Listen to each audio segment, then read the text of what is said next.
Um, so Anthony is our competition organizer, and he has offered to tell us everything about what one needs to know and what one needs to do to run a competition. This is particularly important for everyone at the moment, is because Anthony has told us he is stepping down from his role as competition organizer. So we want to thank Anthony for all the hard work, and we realize it's a lot of hard work, especially when we see you late on a Sunday evening at the lab open, sweating, running around, and everything. It makes us it gives us a glimpse of what it takes to run this, and it's much appreciated. And if it isn't for everyone that puts in effort like that, it just wouldn't happen. On the other hand, it's also very important for the rest of us because we need to learn from you what needs doing. At some point, we'll need someone to fill your shoes, and that is going to prove difficult because everything has been running so smoothly in the past few years. So in the meantime, I guess all of us want to learn from you. I know I've got a few questions, but I'm hoping that will probably be answered anyway. So over to you, and thank you, Anthony.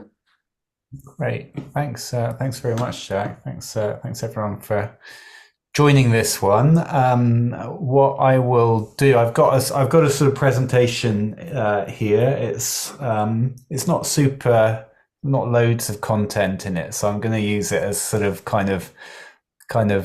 jump offs for discussion on each area, and I'll work my way through, but encourage people just to sort of ask questions, add additional thoughts as we go through.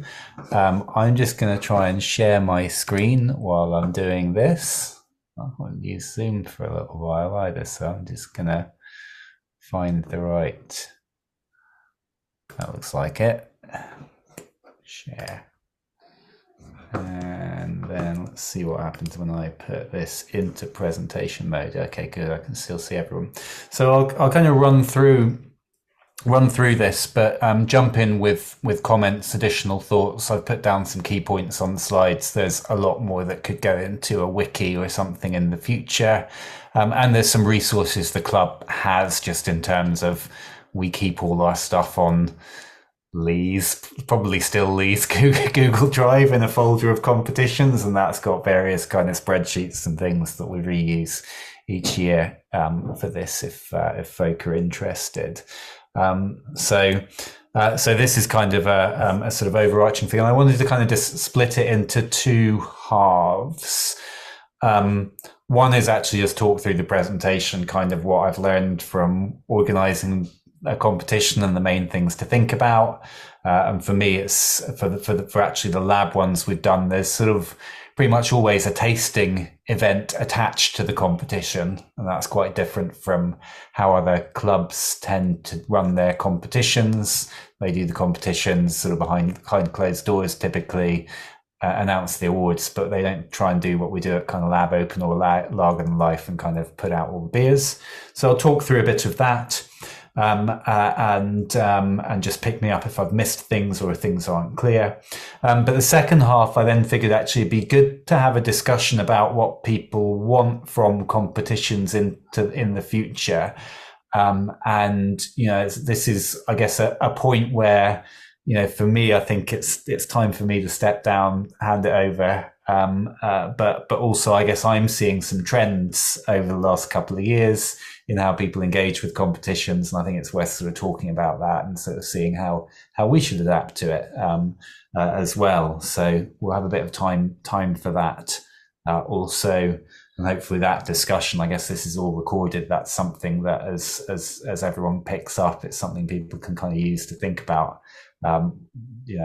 What changes about Lab Open next year, for example, or is there Lab Open next year, or do you do something else?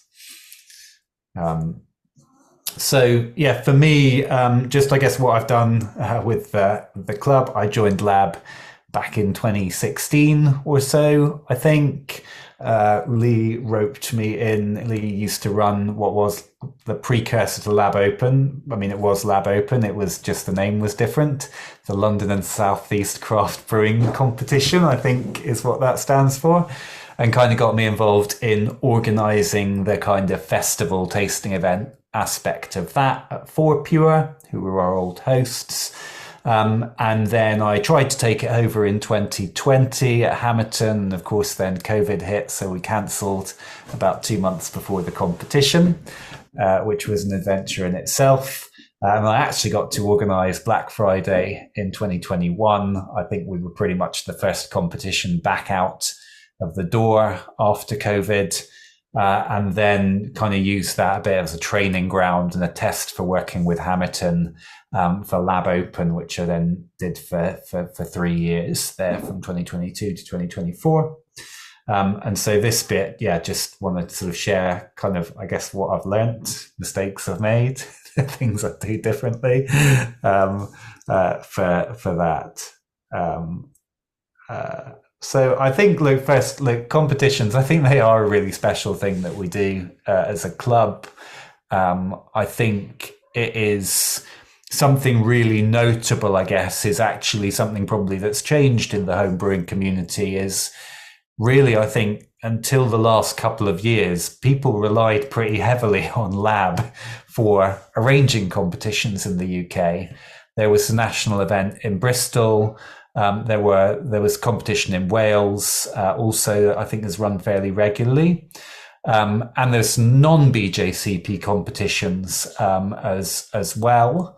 I'll focus on the BJCP ones, but actually I think Lab, part of the reason we've done things like Black Friday and initially Lager Than Life was, I think, simply to get more opportunities for judges to judge.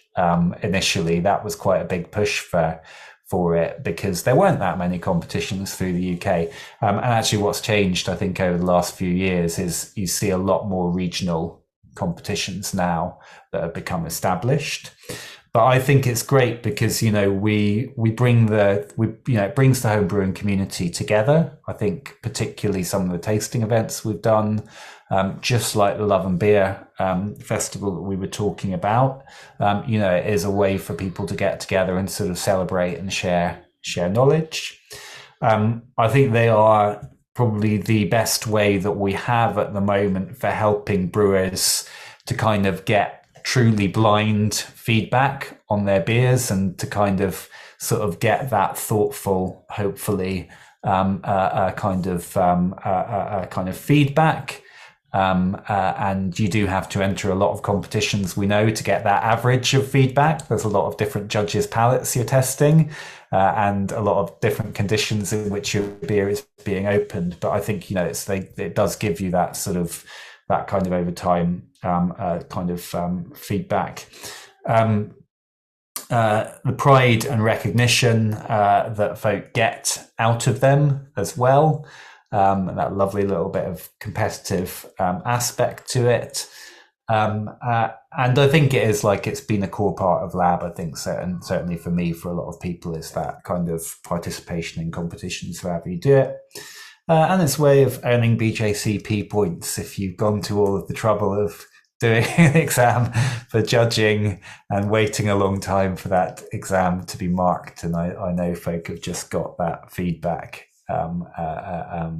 this week for exams back in March or whatever last year.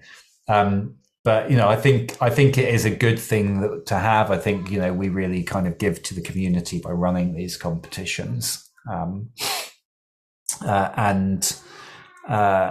so going into, I guess, sort of then how we do it, how it works. So I guess first step is finding a venue.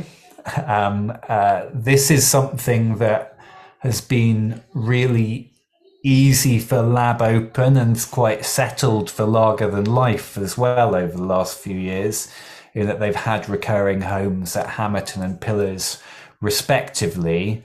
But actually, that's deceptive. If you needed to start a new competition or change the venue, it's a surprisingly tricky thing in London.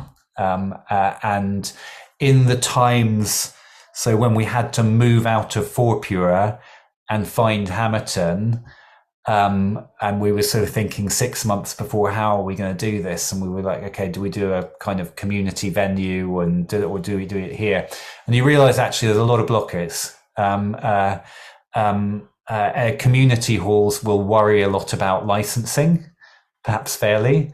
And I think we found that a difficult route in the past. I think it's how the London South East started, but actually in London, where you've got maybe slightly more eyes on you than a village hall, I think there was always a bit of discomfort about moving back into that.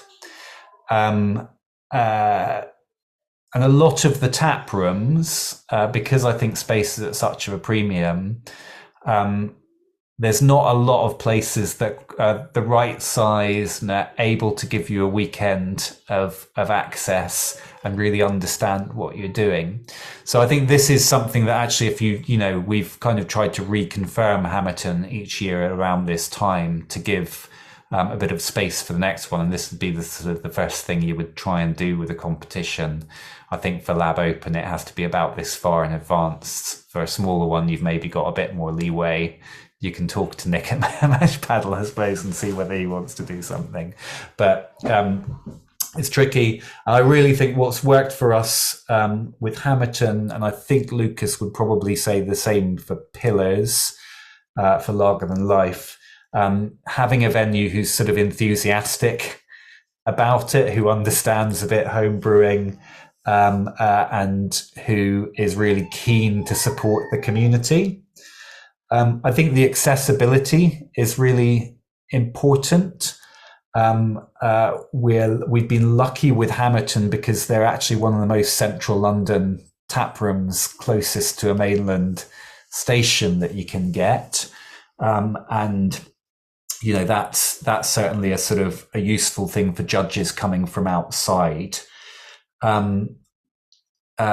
Working out what your ambition is in terms of size of the competition, whether you want to have a festival. As a sense, we just about get our 300 or so beers into that Hamerton space when we lay them out. But you sort of need to have that amount of space to do a large competition if you want to have the tasting event. Availability of the stuff that you need, just things like judging tables, things like that. You need to just figure out how that judging space is going to look and whether it's going to be a place whether they've got a place that, for example, judges can be if the venue is also open to the public at the same time. Cold storage is really useful, and we haven't always run with this in our competitions, but having somewhere you can just get across the road to or walk to and get the beer out is really important, really useful. And then just thinking through those 5 senses for what's the experience of the judges going to be, sort of have that sit down in the space. That's something that's rarely perfect. It's hard to get perfect in London. It's not perfect at Hamerton, actually. They don't have much light in there on the Friday night, for example, and the pizza oven is quite close to where we're judging. But all of these things become a bit more sort of kind of things that you kind of want to scan for when you're planning out that competition, and probably you're going to have to make some trade-offs because of the way things are. It's also worth thinking and being honest about also what can we offer to the venue, and do they feel they're getting something out of it? Can we, do we bring in some food and beer purchases? I think it probably helps with Hamerton that they run their own food in-house, and so we're directly paying them for pizzas rather than the food truck, for example. What's the sort of, what do they feel is the cachet for being attached to us as well with their brand? But yeah, worth doing, and something to kind of think about for competitions next year. Certainly at this point. I guess the other things I haven't put in here, we found it really useful, for example, to have a venue that has that lovely kind of projecting screen in the middle of it, as well, at a place that basically everyone watching the presentation at the end can can see, and just thinking actually how are you going to announce the awards and all that. It's sort of, yeah, those are the sort of things you kind of want to map out almost at the first meeting with them. Um, so second thing I'd say here is you need then a team around you for this. And the key roles in this, like you don't necessarily have to have all of these for every competition. This is roughly how we think about it for Lab Open. And exactly what each person does can adjust slightly, but, broadly, as well as having an organizer, ideally you want to be able to delegate as much as you can. Head judge, I would say, is absolutely key. Having an experienced BJCP judge who's confident and has seen a few competitions, and who is organized and able to sort of kind of, I guess, authoritatively run that aspect of the competition. There's a lot of preparation involved in that. There's a lot which James has doubled up on as head judge, but often does for other competitions, of just getting stuff scanned quickly into the system. And then there is a role basically really on kind of breaking those deadlocks between judges and, being able to kind of exercise some diplomacy in those sort of conversations, particularly as they get further and further into the sort of stronger beer judging sessions. You then got, we've typically had a head steward where we can. Paul Spearman's often done that role for us, or having a sense that there's a kind of senior steward in each session. And this role, I would say, it provides kind of extra support for the head judge. I would say, just in being able to kind of running the day, helping people interpret rules, helping the stewards in particular, because we often we have some people who are experienced stewards who come back and do it again and again, but also often for some people it's their first taster into judging. So having someone who can kind of spot those people and also kind of just help them sort of feel comfortable in the environment is really useful. Then on the right-hand side, this is less the competition aspect and more the kind of everything that we try and add around it. But having someone who can lead on those partnerships. Ricky's done this a couple of times for Lab Open, for Lager Than Life. So I don't know if you want to say anything about this one and what you've found useful. If you're still there, Rick. Yeah. It's a tough one. I think you just got to put out a lot of emails, and you probably only get 50% replies, and most of those are positive. But I think it is just about perseverance and really casting a wide net. Getting someone to help you as well, divide and conquer. I've always had someone to help, and it definitely helps manage. We've also been looking at centralizing the inbox because Longer Than Life and Lab Open fall so close together. We want to start doing like a joint pitch in the future where we say, would you be interested in doing both of these competitions in one go or something like that?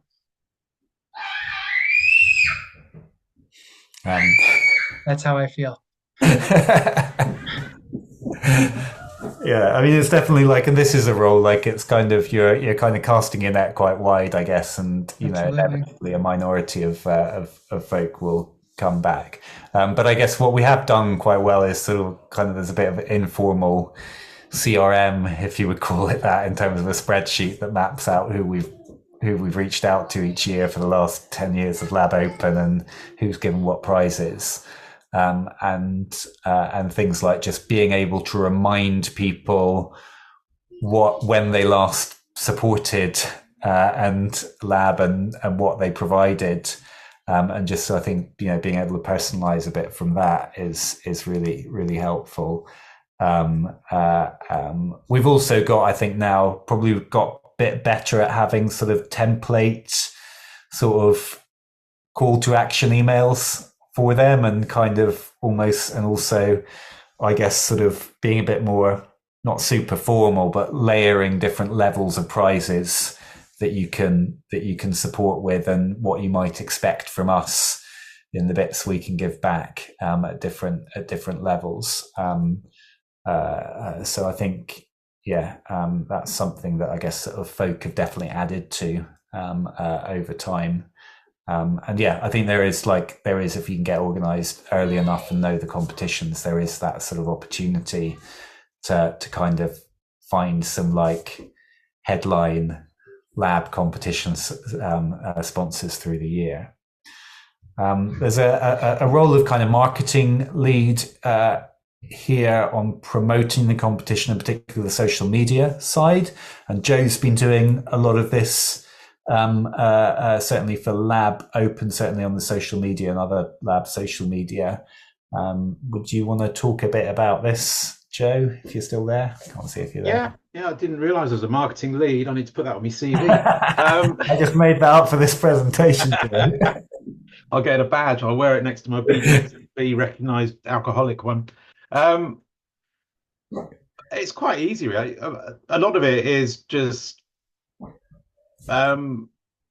mentioning as much as possible all the different sponsors and describing the prizes and trying to tag them in things. And with Facebook, it is very easy because you can there's a planner, so you can plan out you could like spend a few hours just creating posts that all automatically go out, once a day. But the main thing is just promoting the hell out of the people who've who have sponsored us, because I suppose that's their reason for sponsoring us, is that we give them airtime. So I presume if we didn't do that, then they wouldn't be quite so keen to sponsor us next time. Yeah, and I think it's kind of that's something I have noticed that's moved on over the last couple of years, and I think. And Joe, you introduced Instagram this year, which I think is really important for the club actually to have these multiple channels, because I think something we are probably getting more than we used to is questions back from potential sponsors of how are you going to promote us, what posts are you do, things like that. Things that actually probably 5 years ago people were like, yeah, just have this. There was no real process for it. Now you actually sort of see a kind of, for the Grainfather Mangrove Jacks folk, I had to fill out a whole questionnaire Right. to kind of get through the gate. So I think actually it is increasingly important to have these kind of different channels. Yeah, I think the main way people can help is by interacting with the posts. Yeah. Is that share, like, stuff like that, and reply, comment. Because then that just shows that we've got a fairly large sort of presence online. Yeah. And that's useful as well. If you say you've got, I don't know, 2,500 people in the Facebook group, and the average read of one of our posts is X, then that's all good evidence for the sponsors. I think that's quite a good point, actually, because you wouldn't necessarily think that that's in some way helping the competition, helping the sponsors and so on. So I think just articulating that among members is probably quite useful. Yeah. But yeah, so I'll post something and I immediately log on as myself and like it and share it, and then I'll log on as the Lab Comp Facebook group and share that, and maybe chuck it on Instagram as well, just to try and make it look like there's lots of interactions going on. You're like your own set of AI bots. Yes.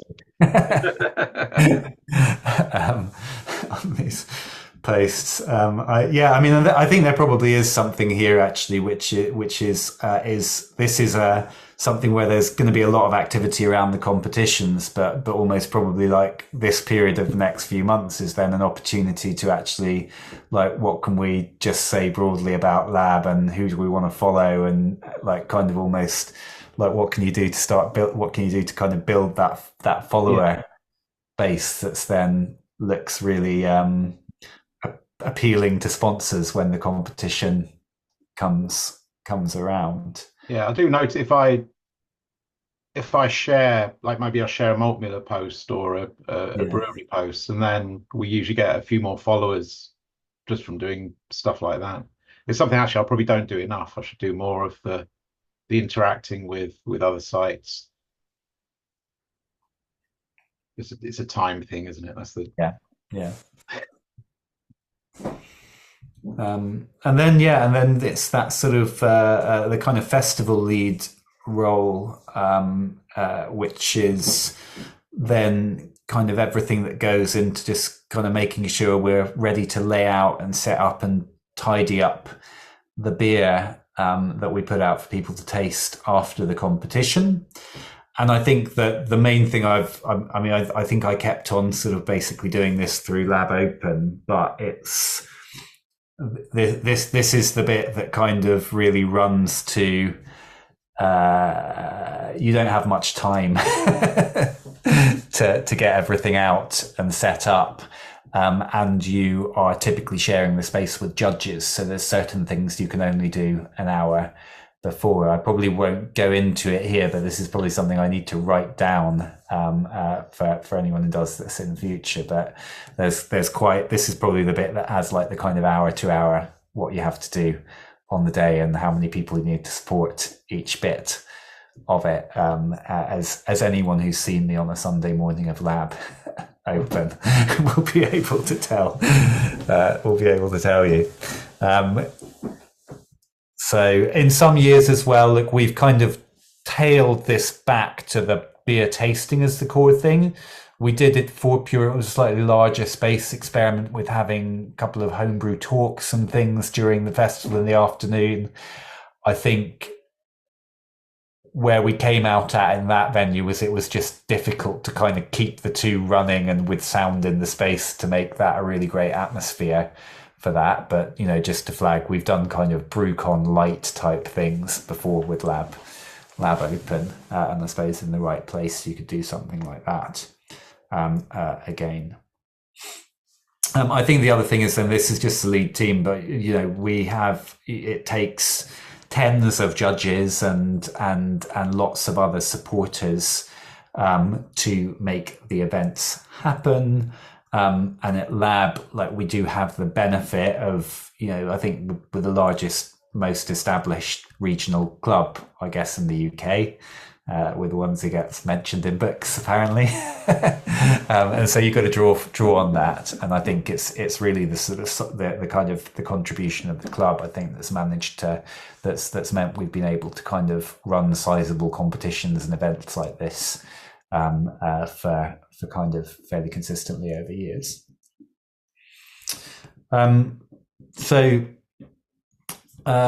Next thing, I guess, is the sort of the competition software.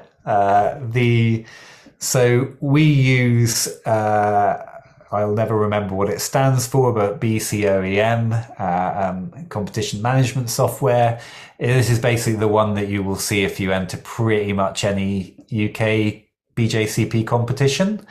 I believe that other software is available, but I've never tried it, never seen it. It is, if you're organizing a competition, you will basically need to, whether it's a new competition or you're taking something over, you will probably need to contact a guy called Graham, who very kindly sort of does all our kind of, he's the sort of link between the competition software and us using it, and he'll sort of do things like kind of help clean out data, make sure that you've got a clear database to use. He will iron out any kind of bugs that have come through from the kind of central updates. And he's very good and responsive at that, and we're sort of very thankful for his help with it. And basically any time something goes wrong, I will be emailing Graham in the background, and typically within about 24 hours, he'll have it figured out. It is, there are several people, I guess, who can use it pretty well. I won't go through a kind of detail of how to use it here, but James Wilson, Lee, Serge, Lucas, and no doubt a few others have kind of got experience running competitions on it, and myself obviously as well, and always happy to help. Mostly it's fairly self-explanatory. On the left, you've basically got, if you're a competition admin, this is the sort of board that you sort of see. So you kind of got all this sort of reset published stuff at the top, but when you're preparing, you're tending to be working your way through the competition preparation before you launch the competition. That's where you're writing all the info and the rules for the competition and where it's going to be. And it will ask you all the questions about, what dates it on, what dates are shipping, where's shipping to, all of that stuff. And then it will pop that onto the site ready for you. You've got your kind of database entries and participants that you can search, and you can add people if you need to help people manually for that, or help people reset their passwords and all of that. Or if you need to check who's paid for your beer, paid for their beer, that's where you go. And then as the competition goes through, you need to do some of that sort of sorting and organizing stuff. And then there's a whole bunch of reports you can create. For example, if you need all the postal addresses for rosettes for people who've won a competition, and it'll kind of sort of give you a whole set of different pre-selected cuts of that data. So it's kind of fairly kind of useful for that. It has quirks. Like there's stuff that goes wrong continuously that they never fix, that you need to be aware of and remind people of, but it basically does the job. And so the one of these that's really worth, the two of these that are really worth, just if you're thinking about a competition, knowing about, one is that the site does not log that people have paid for an entry on PayPal unless once they've paid for it from PayPal, they click the button to go back to the site. And so every competition, you'll get a bunch of people saying, but I paid for my entry. And then you sort of say, well, yeah, I think you have probably paid for your entry, but you didn't go back to the site, and we'll check it further down the line when we check all of them. And we'll get back to you if there's any problem with it. But we have to do that manual reconciliation that Ken at the moment does, because he owns the bank account that all the PayPal fees go to. And the other thing that's always a bit tricky, and I can never remember the trick here, but when you're kind of locking down the competition so people can't edit their entries anymore, there's particular things you have to work out with how you sort of set the dates or something of when everything happens, where if you haven't got it quite right, you realize actually people still can edit the entries, and then that messes up all your judging on the day when you realize that people have changed everything. So there's a couple of bugs like that you just kind of have to be aware, and maybe they'll fix at some point. But it's worth just checking with someone like James or me that you kind of got on top of it before it happens. Yeah, I've never really heard any discussion about us trying to use something different, and because we've got someone who helps us use this software, I probably wouldn't advise it necessarily. Right. So next, I guess, is sort of encouraging participation. So you're launching the competition. You can launch it for people to register before they enter, or to start signing up judges before entries. And we did used to do that with Lab Open. And I guess it's sort of worth thinking about for that. So one, when you do it, we normally do Lab Open 4 months before the competition happens. So in January for May, we normally tell people it's going to happen in November or December. By now, their rhythm has been pretty much the same for several years. So I think, yeah, people kind of know it's happening. Until this year, and I would say this probably goes across several competitions, this isn't just Lab Open, but our problem for a while was however many entries we put up, they would get taken within 24 hours, or in 2022 within about 2 hours, I think. And so we gave some thought then to making it fair, of like limiting people to 2 entries initially. And also to opening the registration like Glastonbury does, I guess, before offering the entries for purchase, so that people had a chance to know the competition was was happening, kind of get themselves ready before entering. And then we would try and offer, say, another batch of entries. We'd split it up and do a first batch and a second batch, so that, for example, if you were launching the main competition on a weekend morning, you might choose a weekday evening for the second batch, because people have different schedules, for example, and some people aren't in a place to log in at certain points in the day during the week or weekend, depending on their circumstances. So we tried to do things to make it fair, like that. That, I think, is becoming a bit less of an issue across the board this year, and we can come back to why that is in the discussion, I suppose. In terms of promoting it, you've got the Lab Slack channel. This goes for judges and entries. For you've got the Lab website, you've got other homebrew clubs, you've got various homebrewing forums that people are members on Facebook and otherwise. You've got the BJCP competitions page. So one of the first things you will need to do before this point is register the competition with BJCP and pay them $20 or so to do that. You've got Lab social media. You've got any partners that you have at that time, social media. So your host, often the malt miller, for example, may be supporting us early. And then for judges, you'll also, as an organizer, get the latest list of BJCP judges. So you can filter that for UK, or if you think it's appropriate, UK and Europe judges, and send emails out that way with the competition details to kind of get people involved that way. Again, other homebrew clubs and Lab social media.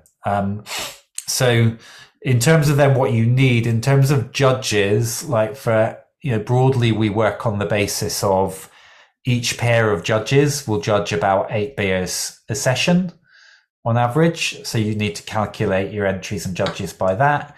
And then there's kind of also a rule of thumb that sort of normally roughly works, or equally doesn't work one way or the other, is that the dropout rate for judges and entries is normally about the same. So it's normally about 15 to 20%. And it's unpredictable which will be higher or lower in any given year. So you just need to kind of work to that. And another reason, which I think is of increasing importance, that we've capped entries maybe lower in the first round with Lab Open and then tried to increase them later, is because we want to see how many judges we get first. Judges at the moment, from my experience, I would say is probably the main bottleneck to competition size for Lab Open and for some other competitions as well. It's not the main bottleneck at the moment for Lager Than Life, I think. And one of the reasons there is who's attracting international judges and what competitions are and aren't attracting judges in from Europe. And then you've got to decide, I guess, also how much you want to promote to the public and how you might do that. And so some partners have their own homebrew clubs. Some breweries have homebrew clubs or mailing lists. And as a club, we've always been we'll promote to friends and family. And I think increasingly we'll put posts up on our social media and encourage Hamilton to do that. But I think historically we've been slightly wary of the licensing grey area around homebrewing competitions. And so we haven't gone all out to kind of bring kind of random public into them. And, to be honest, I think Hamilton would probably be reasonably comfortable with that. I think kind of For Pure were a little bit less comfortable with it. And I think it's just a choice, need to make. I'm sure that's a kind of conversation also with the Love and Beer festival and other things. sponsors and prizes. I guess I'd encourage Ricky chip into this where on top of what I say. But part of it is, the target partners and prizes. I would say we probably get most most kind of sort of buy-in from craft breweries and sometimes more commercial breweries who want to have a bit of a kind of craft cachet, and lots of discussions with Budvar, I suppose, have gone on there. Equipment suppliers, and so we've had like some of our most generous prizes coming from them, and ingredient suppliers, also, for the kind of yeasts and hops. And I guess we kind of sort of developed a bit of an offer for each of those and how they can sort of support and where they fit into our competitions.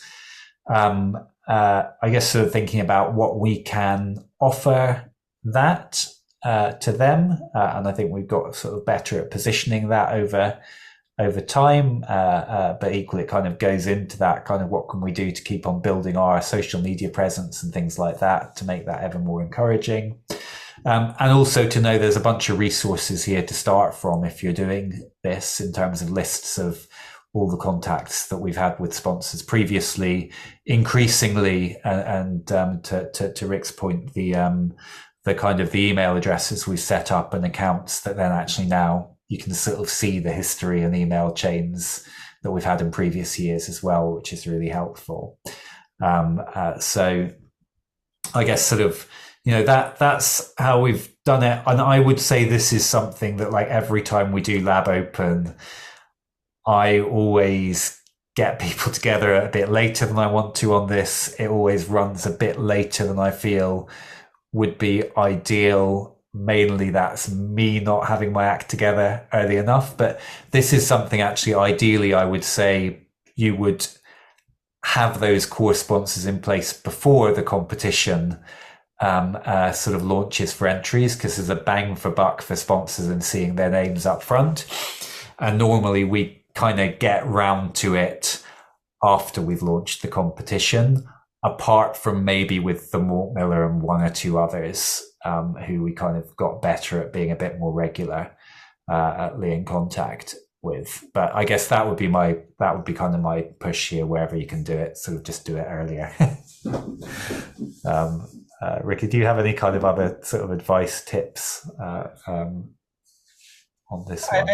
I think you do cover it well. I think that is something we could be better at. The value proposition is that we're either buying this homebrew gear or we're lovers of beer, and these guys really care about the craft generally. So we want to drink their beer, things like that. They definitely have the right demographic when it comes to us, and we can get them those eyeballs and those people that do it. I think it is a matter of how much time and exposure we can give them. And I think you also make a good point. I think the best success we have is people who've said yes once generally say yes again. So they do see the value proposition as something that's worth it for them. So maybe that's something worth selling as well too. That the yeast guys, the malt guys, the beer companies that do support us, they're passionate about doing it next year. It's a much easier conversation of, yes, we do want to get involved. Yes, we do want to help you. So yeah, I think maximizing that time and just really making the point that we do have a real market to offer them. And I think I've sort of, when I was first doing this, I think underestimated maybe the value of some of those kind of prior connections we have. And actually, there are certain sponsors who sort of, I won't say quite look forward to sponsoring us, but actually have been really helping us year after year. And it is part of their program to do a co-brew with us, for example. So I can point to Southwark there, where they've kind of really kind of built this thing, I think, of having a beer that they do with us each year, and and expect us to be in touch with them. So we should be in touch with them on that. So, and there's a few others there like Malt Miller as well who are supporters year after year, and we sort of owe to kind of give them that kind of early heads up when we're running a competition or doing something differently.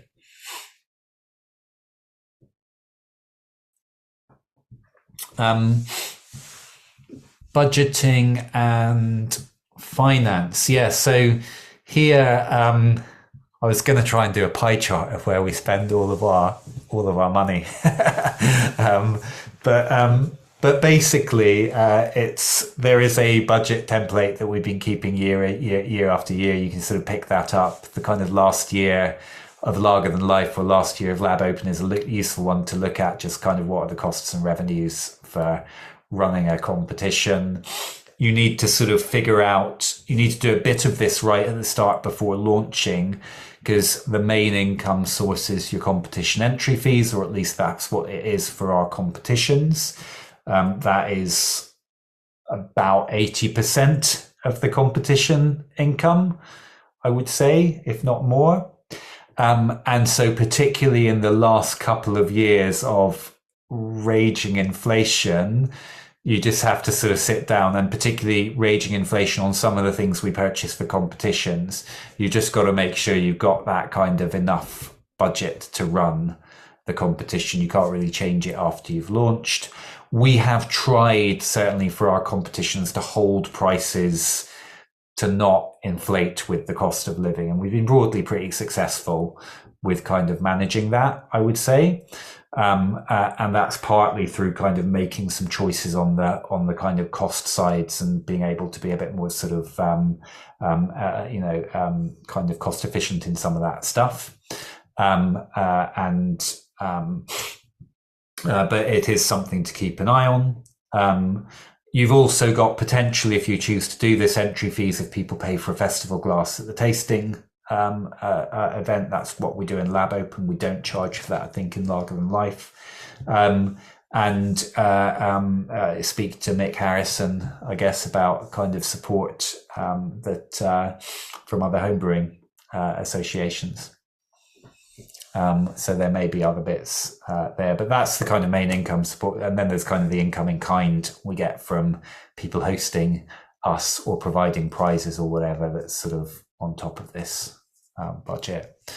In terms of costs, I would say we've managed to pretty much get away with working with tap rooms who want to work with us. That venue hire, often the benefit from us is having us there for the weekend, buying pizzas and beers and pieces like that. But depending on the competition, that may come in.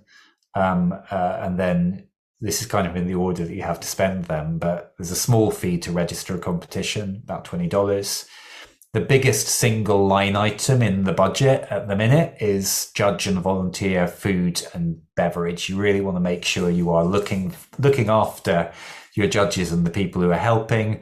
And if it's a multi-session competition, you want to make sure that they are well fed as well between sessions.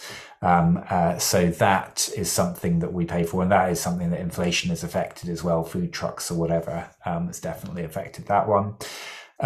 Tasting glasses is something we've done for Lab Open, and I think we should think twice about whether we need to do this again for competitions. The price of glasses has been the single highest inflated price since over the last two years. This used to be a reasonably manageable cost. It is now it is now quite a substantial cost. And speaking to breweries, it is a concern. It's like one of the real pains for tap rooms. I know, having to order in new glasses. So just to interject there, just so for those of you who don't know, so the cost for the glasses that we ordered for this year's Lab Open came to nearly £1,000. It's like something like £960. Yeah, so that's how expensive marked glasses are. Yeah. Yes, yeah. So this year and last year, it's getting the marked glasses. There's a minimum order at which it makes any sense at all, and and yeah, they're sort of they are I think nice things for people to have and take away, but a lot of people actually don't take the glass away and keep it. So it's a sort of often a single use thing. So I think this is something we didn't get around to sort of thinking about what's the alternative this year, but I would really sort of question whether this is still a worthwhile expense, or whether people wouldn't rather have a couple of quid off their entry fee. There is, you do need some budget, I think, inevitably in London, just transporting competition essentials from, where they're stored at Mash Paddle, and whatever. We've got a chunk of taxis worth of stuff that needs to come with us to competitions. We've found it helpful for Lab Open and with limited storage spaces.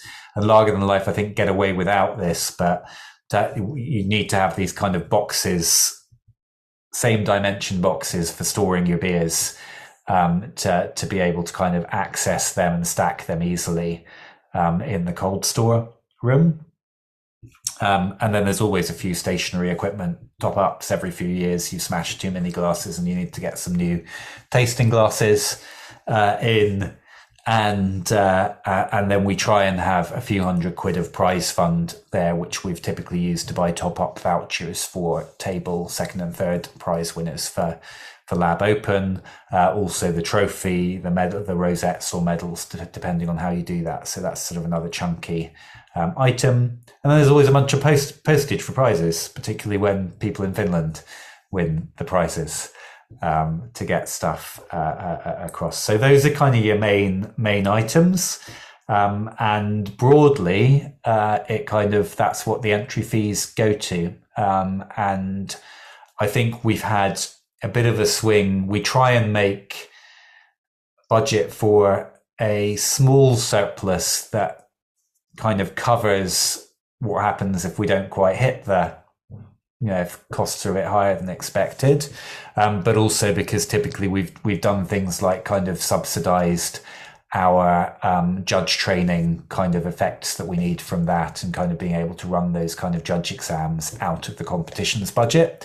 And obviously for competitions you need judges, and so that's an investment, I suppose, in the kind of continuation of competitions. So we're trying to give back in terms of that.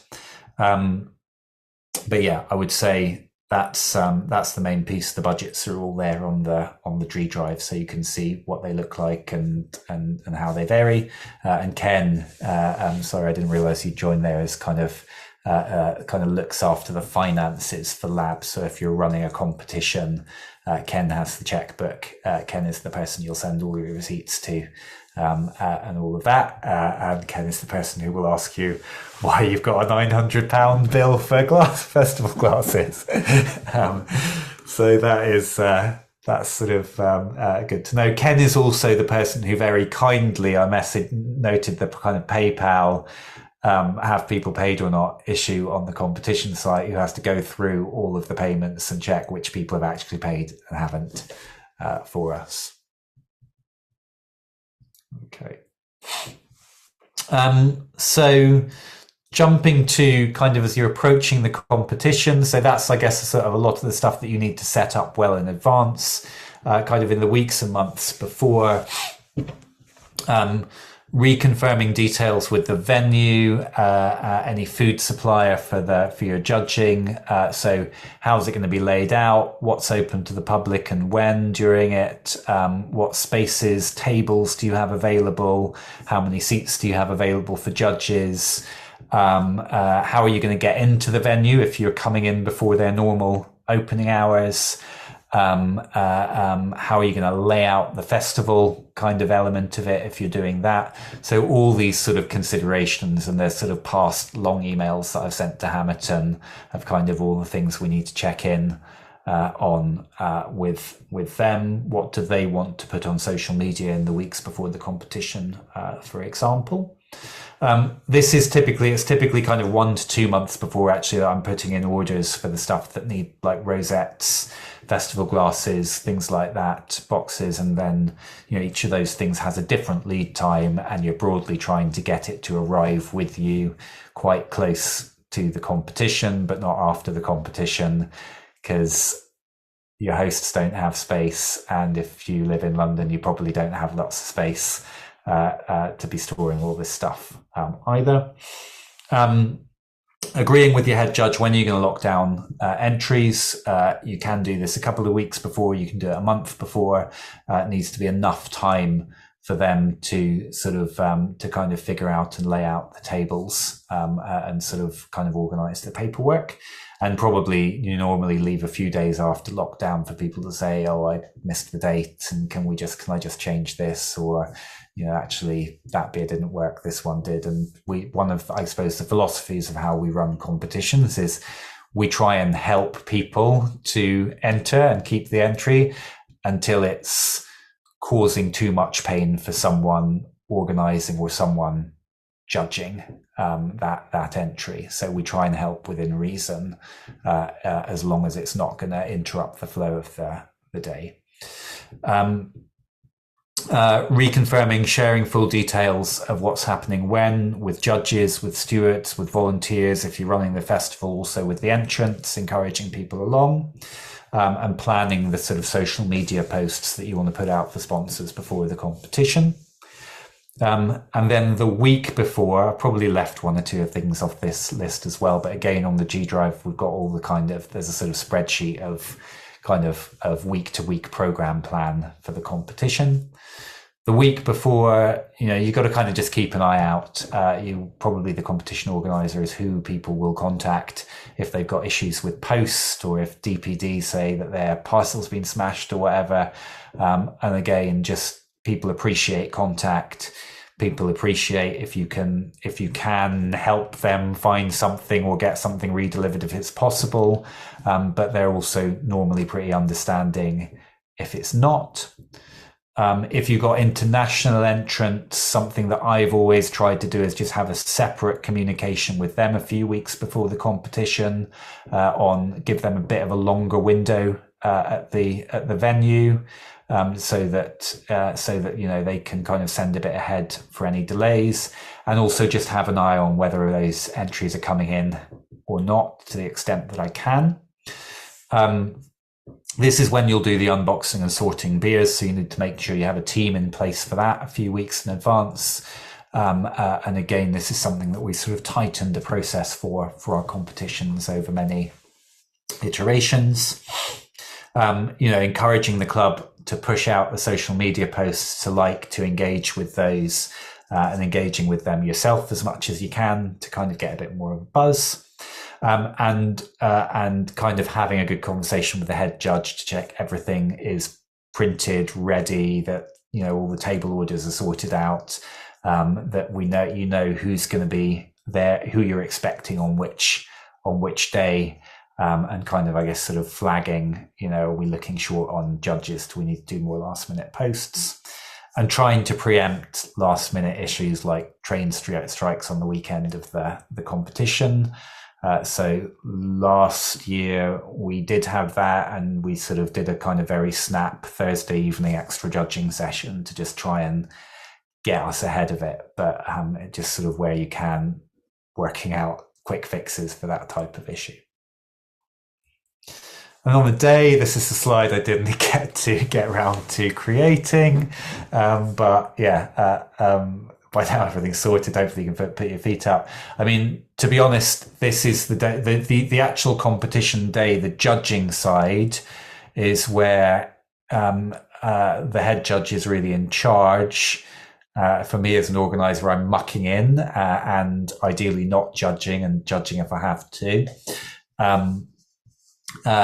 And then on the festival side, there's a whole lot of, I could go through the hour by hour, kind of what you need to do when, but I'll leave that perhaps for a wiki.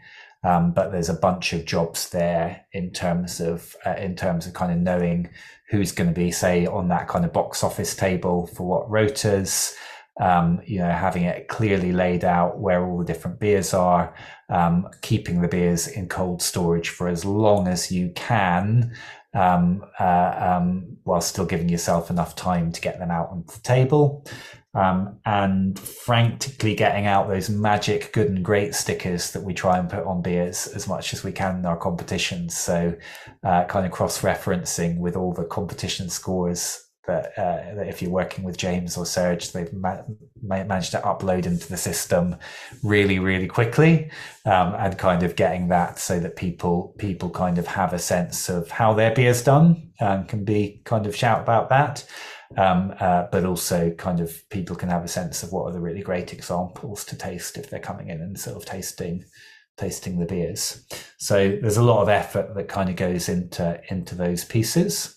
But this is where I guess kind of the preparation beforehand is what allows it to run smoothly on the day, and having enough people to help you if you're laying stuff out for people to taste as well.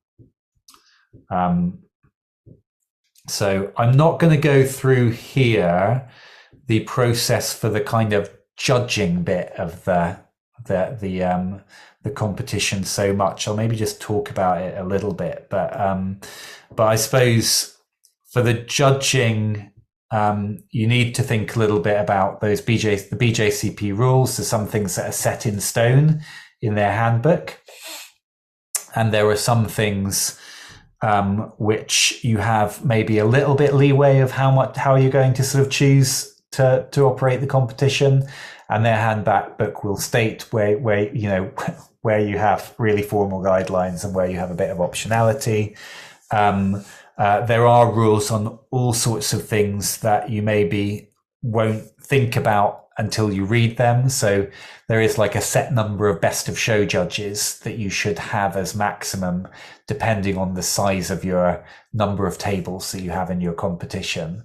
So if you are running a competition and doing the judging side between you and the head judge, you just need to make sure you're kind of on top of all of those guidelines that they lay out.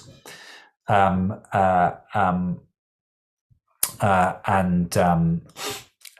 then I think it's then you've kind of the other choices I suppose you've got is, are you going to allocate judges to tables before the start of the day, or you can sort of wait and see who shows up? We normally wait and see who shows up, and then sort of try and pair experienced judges with less experienced judges where we can have a mixture of those on the table.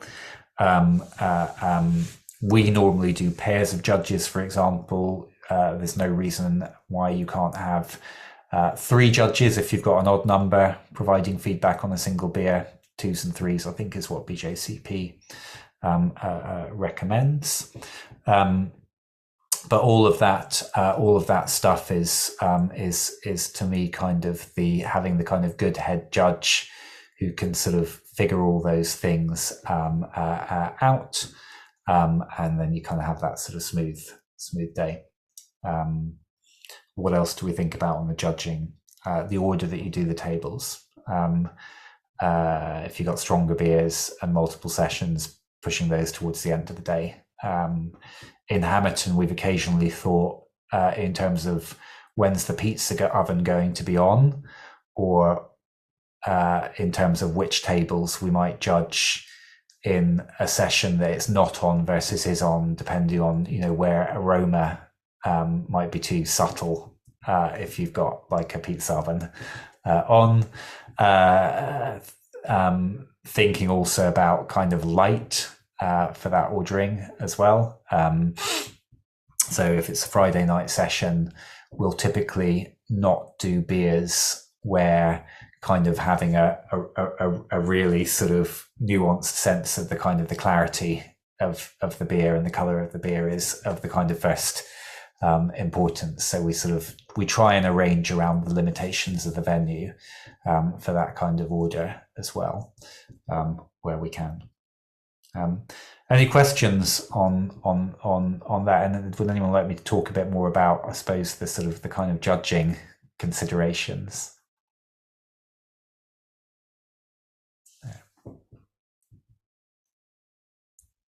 Do you have a kind of a ratio of sort of volunteers and stewards to Yeah. number of beers and tables? Yeah, no, I think it's a good point. I think with stewards, it's normally with our competitions, I think it's like take as many as you can get. So I think that I've noticed the national is a bit different from this, but we tend to be slightly short of stewards, I would say, rather than kind of have loads. But I would say ideally you have one steward for every 4 pairs of judges is a reasonably good, safe ratio. That seems to be something that people can kind of comfortably manage. Some judges are very kind of also, if they're experienced, can manage their own stewarding if they have to, if you're really short. And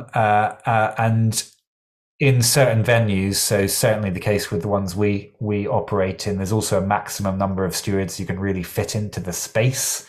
Yeah. I would say the mezzanine in Hamilton, if you have more than about 3 stewards, people probably start getting in each other's way. But yeah, I think ideally 2 or 3 is sort of good in those Hamilton sessions. Volunteers, I think it's more saying yes. So for the unboxing, I would say for Lab Open, having half a dozen people. If you have half a dozen people, you'll get it done in about a sort of 5 or 6 hour so, start to finish, and you'll be out of Hamilton's way by the time that they want to open their brewery on a Thursday afternoon. So I think that's probably the minimum there for that size of competition. And then on the Sunday morning, if you're running the festival thing, I think you probably want 3 or 4 people kind of there from the sort of mid-morning when you want to set up to kind of help carry things and kind of get things arranged. And then you're kind of grabbing judges and people to help in that last hour of setting out the beers. If you need to run a box office, I feel like I don't feel really comfortable having people sort of sat there looking after a table, requiring someone else to fill up their glass for more than 45 minutes at a time. So ideally having 4 or 5 people who can cover across that afternoon session is good. And normally in the last hour or so, people stop coming in. So you can kind of let that go a bit, as long as the cash is somewhere safely stowed.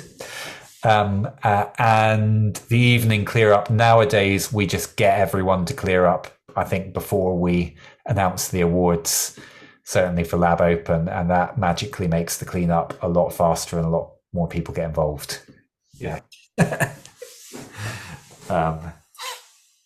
So yeah, and then you probably just need a few people who are kind of hanging around with a beer at the end, just helping to do the last bits and pieces as people are heading away.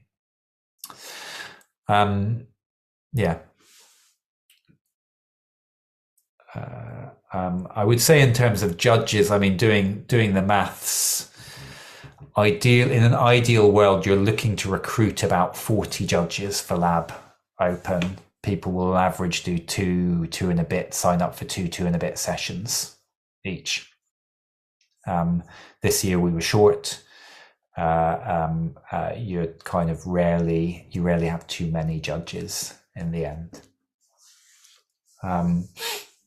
So after the competition, this is where it tends to fall down for me, because I think something I've sort of struggled with is I'm normally delaying a bunch of work and life stuff while the competition is happening, and then you're trying to pick that up, but then actually you're realizing there's a whole load of jobs that need to happen after the competition. And so typically we're really good at Lab, but it's mainly because of James uploading and publishing the competition score sheets, getting the scores straight up as immediately that we've done the prize announcements. This year we might even add the score sheets up the same evening, I think, but we've had a several years run of doing it within about 24 hours. You've got 3 weeks as the organizer to submit the competition report to BJCP. That is just kind of a little bit of how many tables did you judge, how many beers were there in the end, and the main job there is allocating the judging and non-judging points. So you need to keep a record of who's actually turned up for judging. And who's sort of turned up for volunteering, and judging the points are and who's done the best of show. The judging best of show, the points is a very rigorous system to that. With the non-judging points, you get like a certain number to allocate across everyone who's helped. So it's helpful to know your community there. There are certain people who help us every year who have no interest in BJCP, so they don't need points. And that means that if there are people who've helped who are wanting to build up their BJCP points, you can kind of give a bit more to those folk in the kind of split up of things. There's a set number of points that you get as a competition of organizer, which is set by the number of beers that made it to the competition. You need to, or you don't have to, but it's a nice thing to do to thank folk who have participated and helped out in the competition. I try also to just send a quick expectation management note to people who have sent entries, just to let them know roughly how long it will take to get everything up. And normally my main struggle is then that kind of getting the sort of first prizes all set up and out, getting the rosettes out, thanking the venue and sponsors, linking people to their prizes or sending those out if you've already got them in hand. But it is quite a chunk of work in the aftermath of the competition. And this is probably where, like, you know, if I was to run this again, it would be kind of split this out a bit more amongst people. And, you know, also take a moment to celebrate having organised a competition and it running smoothly, and, you know, the joy that people get out of that. So you will get lots of lovely thank yous and things as well from people. And then there's, you know, just a few challenges. This is, I think, about the end. Oh yeah, this is the last bit, I think, before the discussion bit. We probably want to have a break before the discussion bit, I think. Which is just, I guess, a sort of a few common challenges. So common issues that are sort of with entries, so late requests to change and cancel or take out entries, or to say I thought I'd entered this but I'd entered this. I normally try and filter a week or two before the entry deadline. I look at what are all the American light lagers and lagers in the competition and send a note out to check if people actually want to enter those, and also people who've sort of got entries called entry 1, entry 2, and just kind of remind people in case they've forgotten about it. And, you know, encourage people if they don't need their entry anymore to cancel it, because it just helps us make sure we've got balanced tables, and we might have time to kind of offer it to someone else who wants one. Normally we try and accommodate those changes up to the point that we've actually set the tables. So if, say, James or Serge weren't to get to organising the tables until a week after we've locked the entries, we'll try and like accommodate any last minute changes then. After that, we've just learned it ends up messing up the system and beers get lost and things like that, and you sort of realise you are potentially hindering the competition experience for other brewers and judges more than you're actually helping the person you're making the change for. And so that's, I guess, the kind of rule that I've landed on there for it, on kind of when you help, when you don't. Entries lost in post. Sometimes you get a note of this or an indication that something's broken. Hamilton have been really good at telling us when they see a leaking package, good enough that we were able to like get a note out to a couple of brewers this year and say, look, your beer's broken, do you want to send a replacement? Or, just so you know, one of them's broken, but the other two are okay. Like, you'll probably be all right, but just be aware of it. A few entries arrive late every year, sadly, normally courier issues.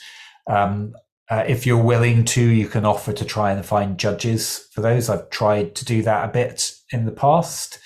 I've kind of offered to try and judge those myself in the past and regretted it, because it's normally just one of those additional things to the list that I realize I don't have time to do the score sheet afterwards.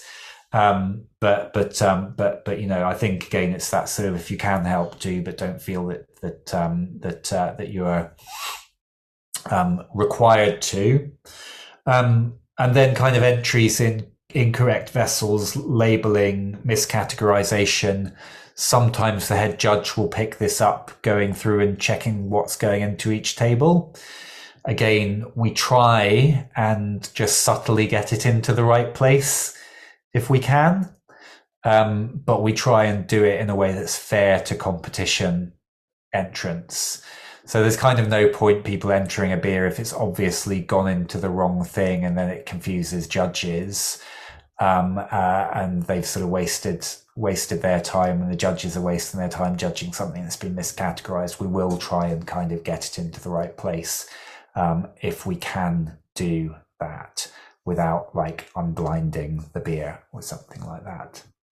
And incorrect vessel. Look, we allow cans nowadays. Again, we try and work with it, and normally I'll just try and drop the brewer an email afterwards to say, like, it's a while since we've had the beer in the really tall kind of 750 milliliter bottles, but those are really painful for lab open, for example, because we have to stack all the boxes, and if the beer doesn't fit, you can't put anything on top of it, and then you need to put it to one side, and then it maybe gets lost in the competition. So just just having that kind of, that sort of nudge to people afterwards of, normally if there are rules there, they're normally, we've set rules. We don't love rules. We set the rules because they help to run the competition.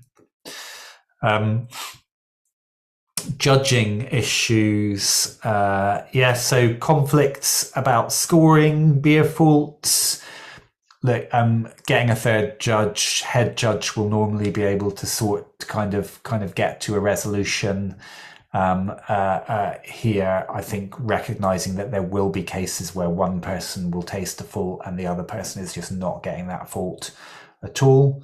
We're always trying to get brewers to within a 7-point gap, I suppose, but also recognizing a 7-point gap is fine.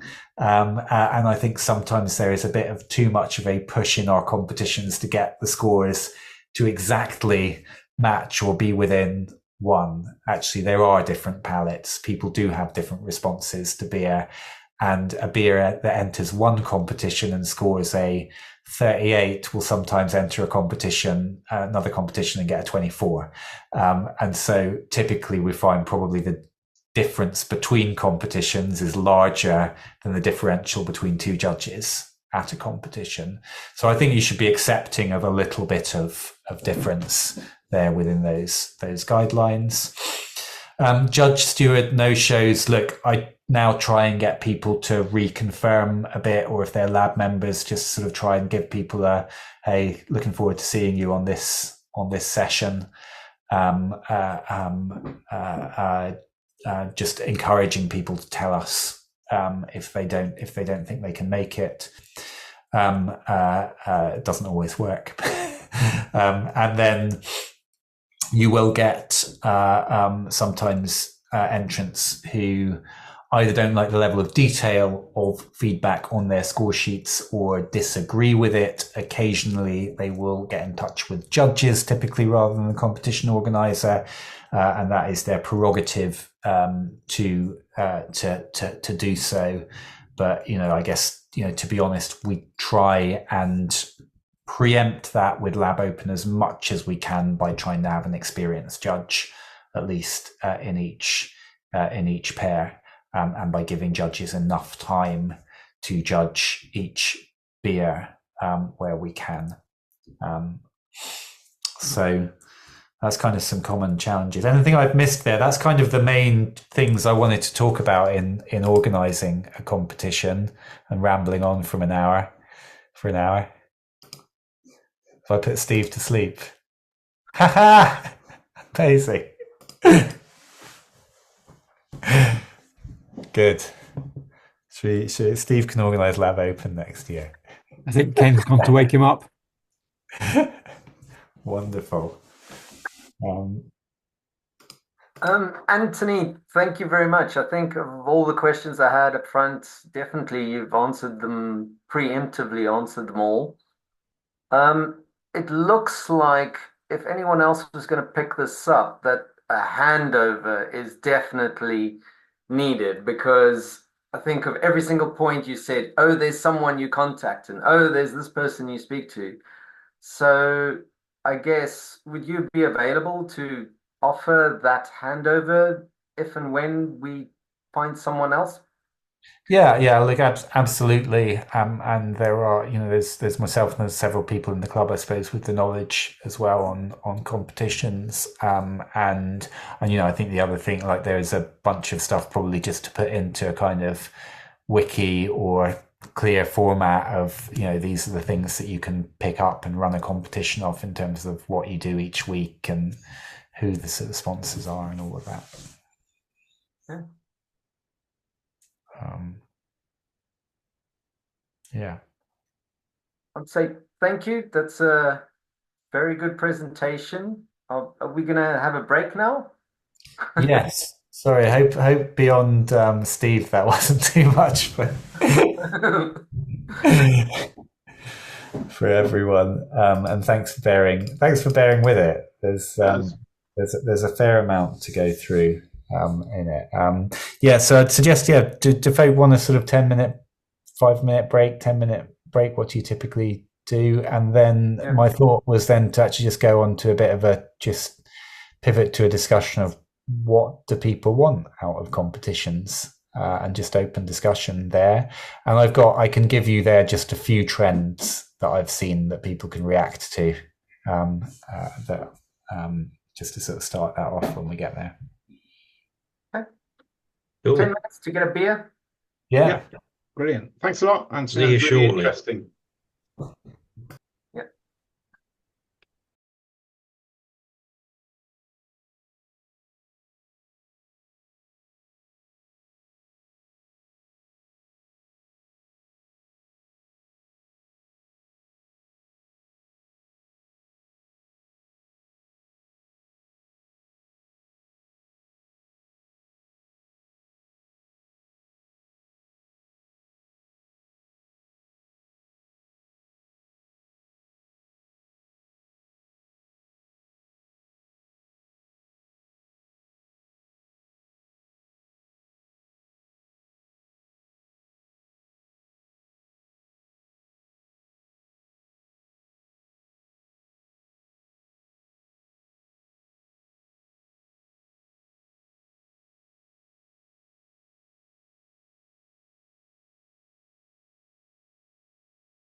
Greg, what was the name of the book you got that mentioned that?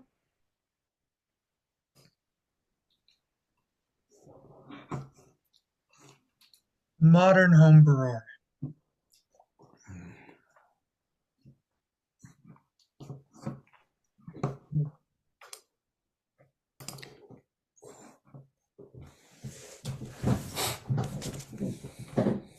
You can get it from Malt Miller, but I think it's published by Camera.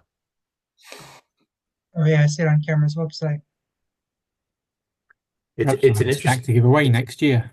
Yeah, there's an interesting format to it. They have QR codes in just about every chapter, and it links to a video. I haven't watched any of the videos yet, but so evidently it's a kind of mixed media book, and all the recipes can also be purchased as a kit from Malt Miller. That's smart. Yeah, and they contributed a lot of the artwork.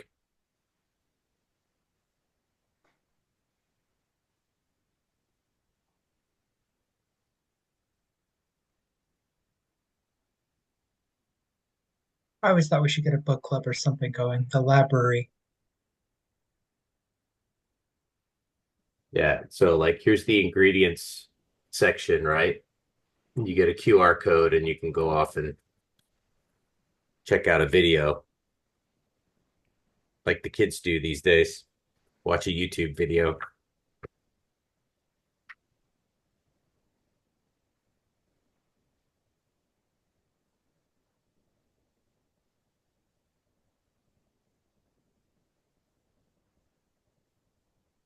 I think the library is an amazing choice. I've always thought we should write more of what we know, because there's like so much brewing knowledge we have that never gets written down.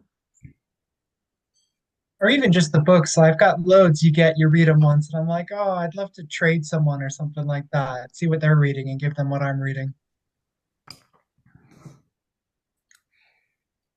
Beer book swap. There is a channel um, for book swaps on the Slack. I'm joining that Aunt now. Auntie's Library or something like this. Is it dead at the moment? It's not very active. I'll make it my life's effort to restore it.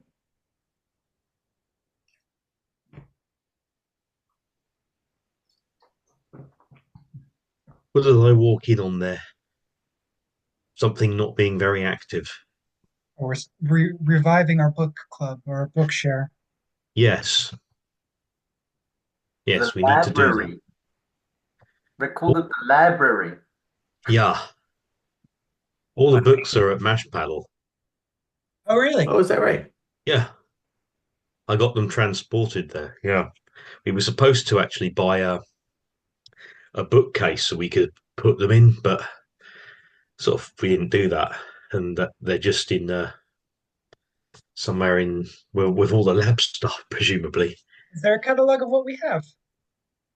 Huh? Is there like a catalog of what we have? Yeah, It's just homebrew books, not yeah, romantic novels. Both. yeah. It's homebrew or brewing books and general like books about beer and Yeah. things like that. So, does it actually say in the? Yeah, Can't see anything in the no. chat.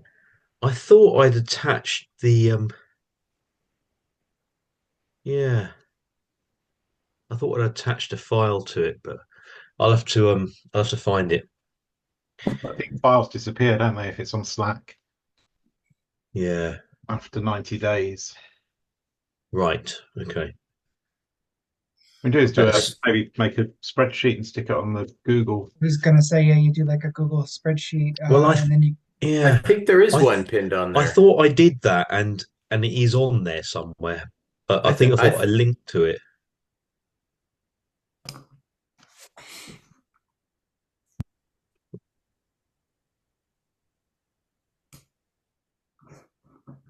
I love how many different plays on words there are of lab that you can fit it into.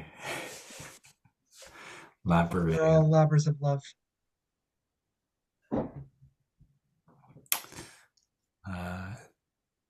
Jack, do you want me to kind of kick off again the discussion? Yeah, sure. I Um, didn't realize I'm the monitor, but yeah, go on. we can keep it. We can kind of keep this going as folk want, want to do the chat. But I suppose like there's some things I was particularly thinking after this year's lab open, and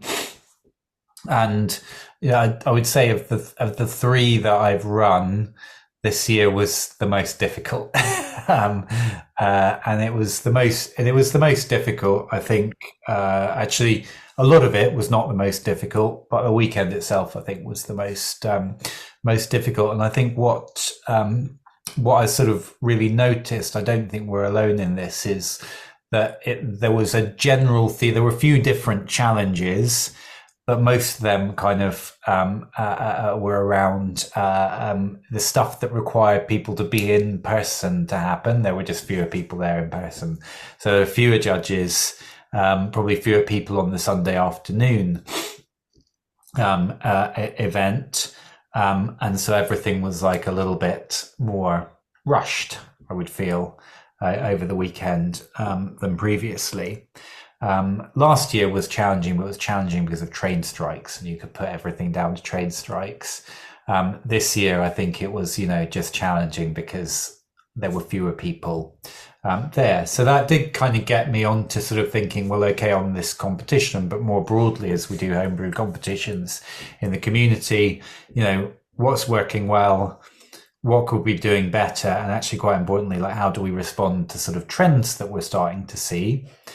And I think, in terms of trends, I think that I'm picking out is I think this sort of participation in judging for UK judges and kind of is something I'm sort of seeing, the national competition did at the last minute get a dozen judge trainees come across from Ireland, but I think without that dozen judges, we're going to be struggling.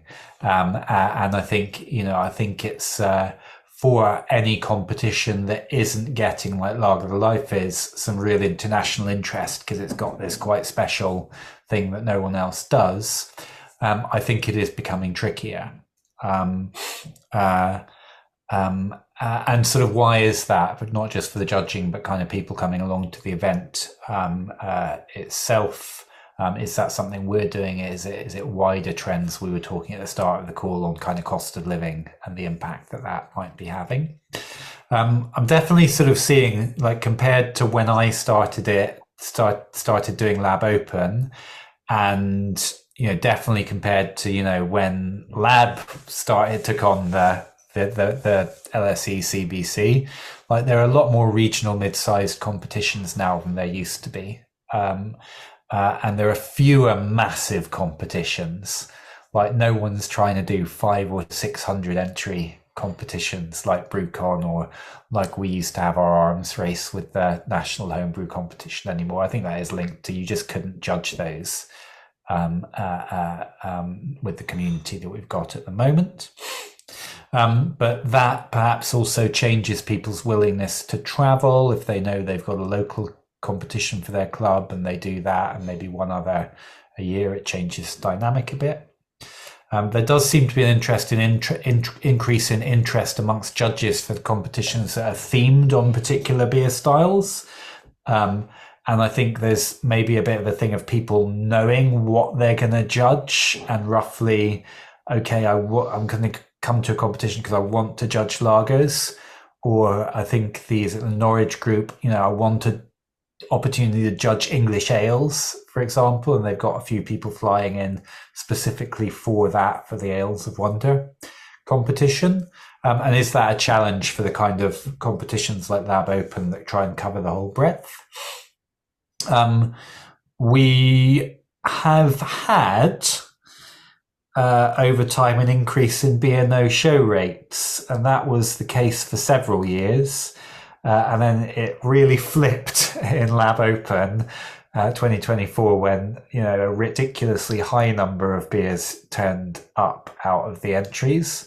So it could kind of been pushing from, I guess, sort of 15% being the standard to 20 to 25% being the standard proportion of beers that wouldn't make it to the venue because misbrews and people not being bothered to send or whatever.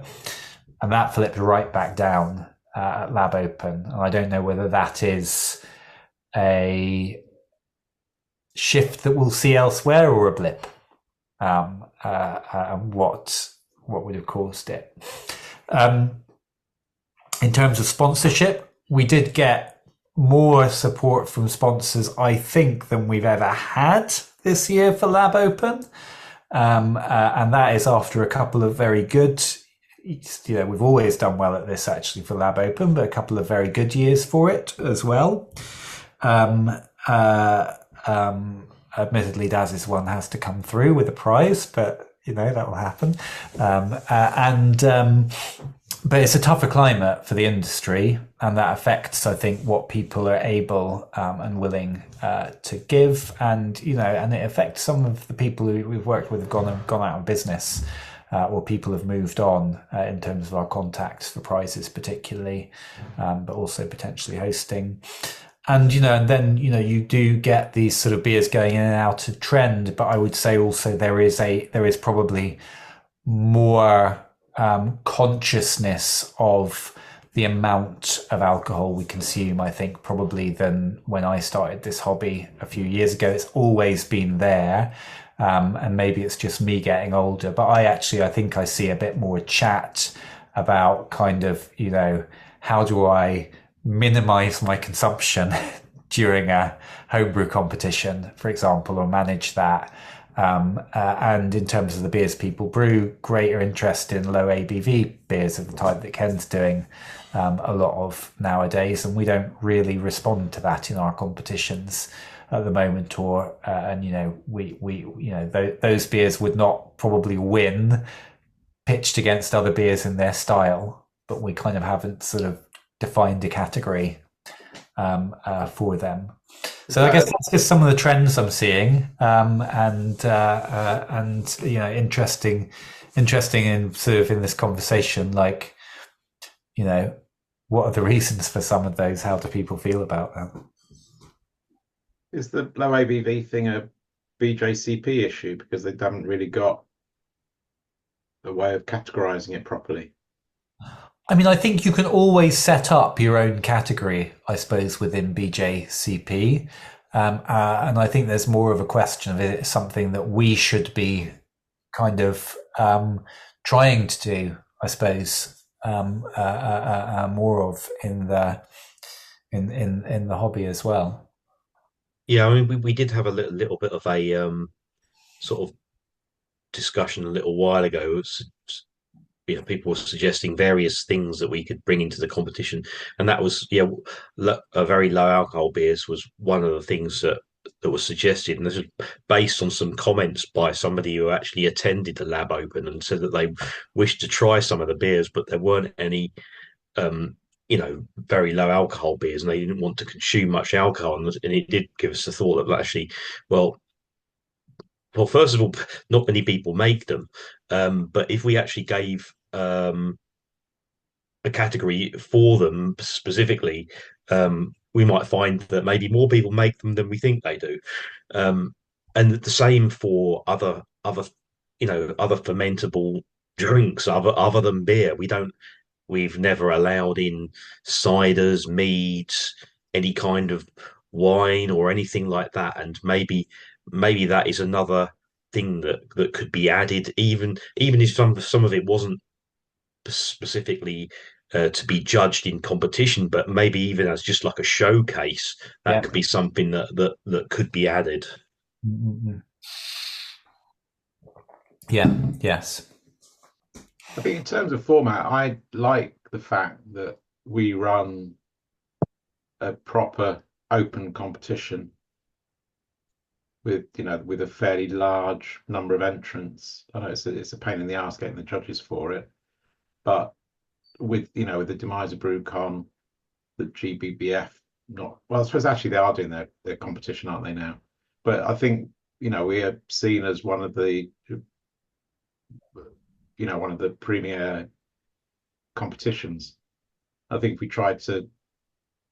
we change lab to be Mm. have a theme each year, I think would be seen as trying to follow the others a bit. Whereas I think we should lab because we got Larger Than Life as a specialized competition. Maybe we could have an additional one, a small specialized one at a different time of the year. But I mean, we did all always do Black Friday as well. We didn't always do it. We did it a few times, then we had a year off, and then we had to brought it back again. And then we had another year off, and usually we had the year off because somebody else had decided to do a competition at the same time of year. We thought, well, let's not have a clash of competitions. And then we had when BrewCon started doing theirs, and that sort of started moving later and later, and that was getting towards when Black Friday would have been as well. So we thought, well, let's spread the competitions out over the course of the year. But I mean, I think it's one that is ripe for bringing back because I think there is a bit of a gap in the calendar there now. It was always a little bit of fun, kind of tongue in cheek in a way, and yeah, always had a good time there. It was a competition, but sort of a little bit unofficial in a way. I think the yeah, themed competitions leave us with a problem out about what happens with all the beers that are not part of the theme, because you can't have a theme for each of the different BJCP styles or even a subset of them each year and hope to cover all the styles in a reasonable number of years. So it leaves you with a question about where do all the other styles get judged. But I do see a possibility of a themed competition around the low alcohol beers where you would have a subset because it makes no sense to have a low alcohol imperial stout, for example. So a themed competition around low alcohol beers where you have a subset of styles that low alcohol maybe suits makes sense, I guess. I think the other thing to note about just the calendar and the theme thing is we run our Hazenbrow, which is a themed competition, normally about a week apart. Typically lands from lab open, and so it probably wouldn't.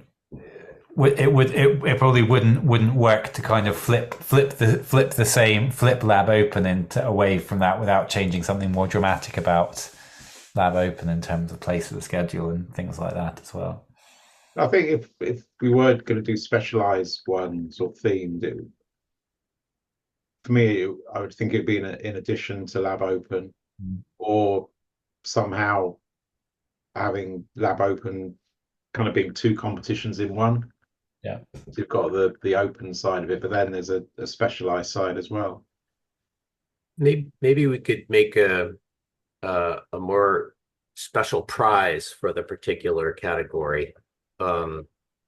Whereas, say Southern wants to brew with somebody who's making a particular beer style and then highlight it that way as a part of the normal thing. And then, maybe because the prize is a little bit more special, that brings people in and we can use that to highlight both the sponsor and the winner, so to speak.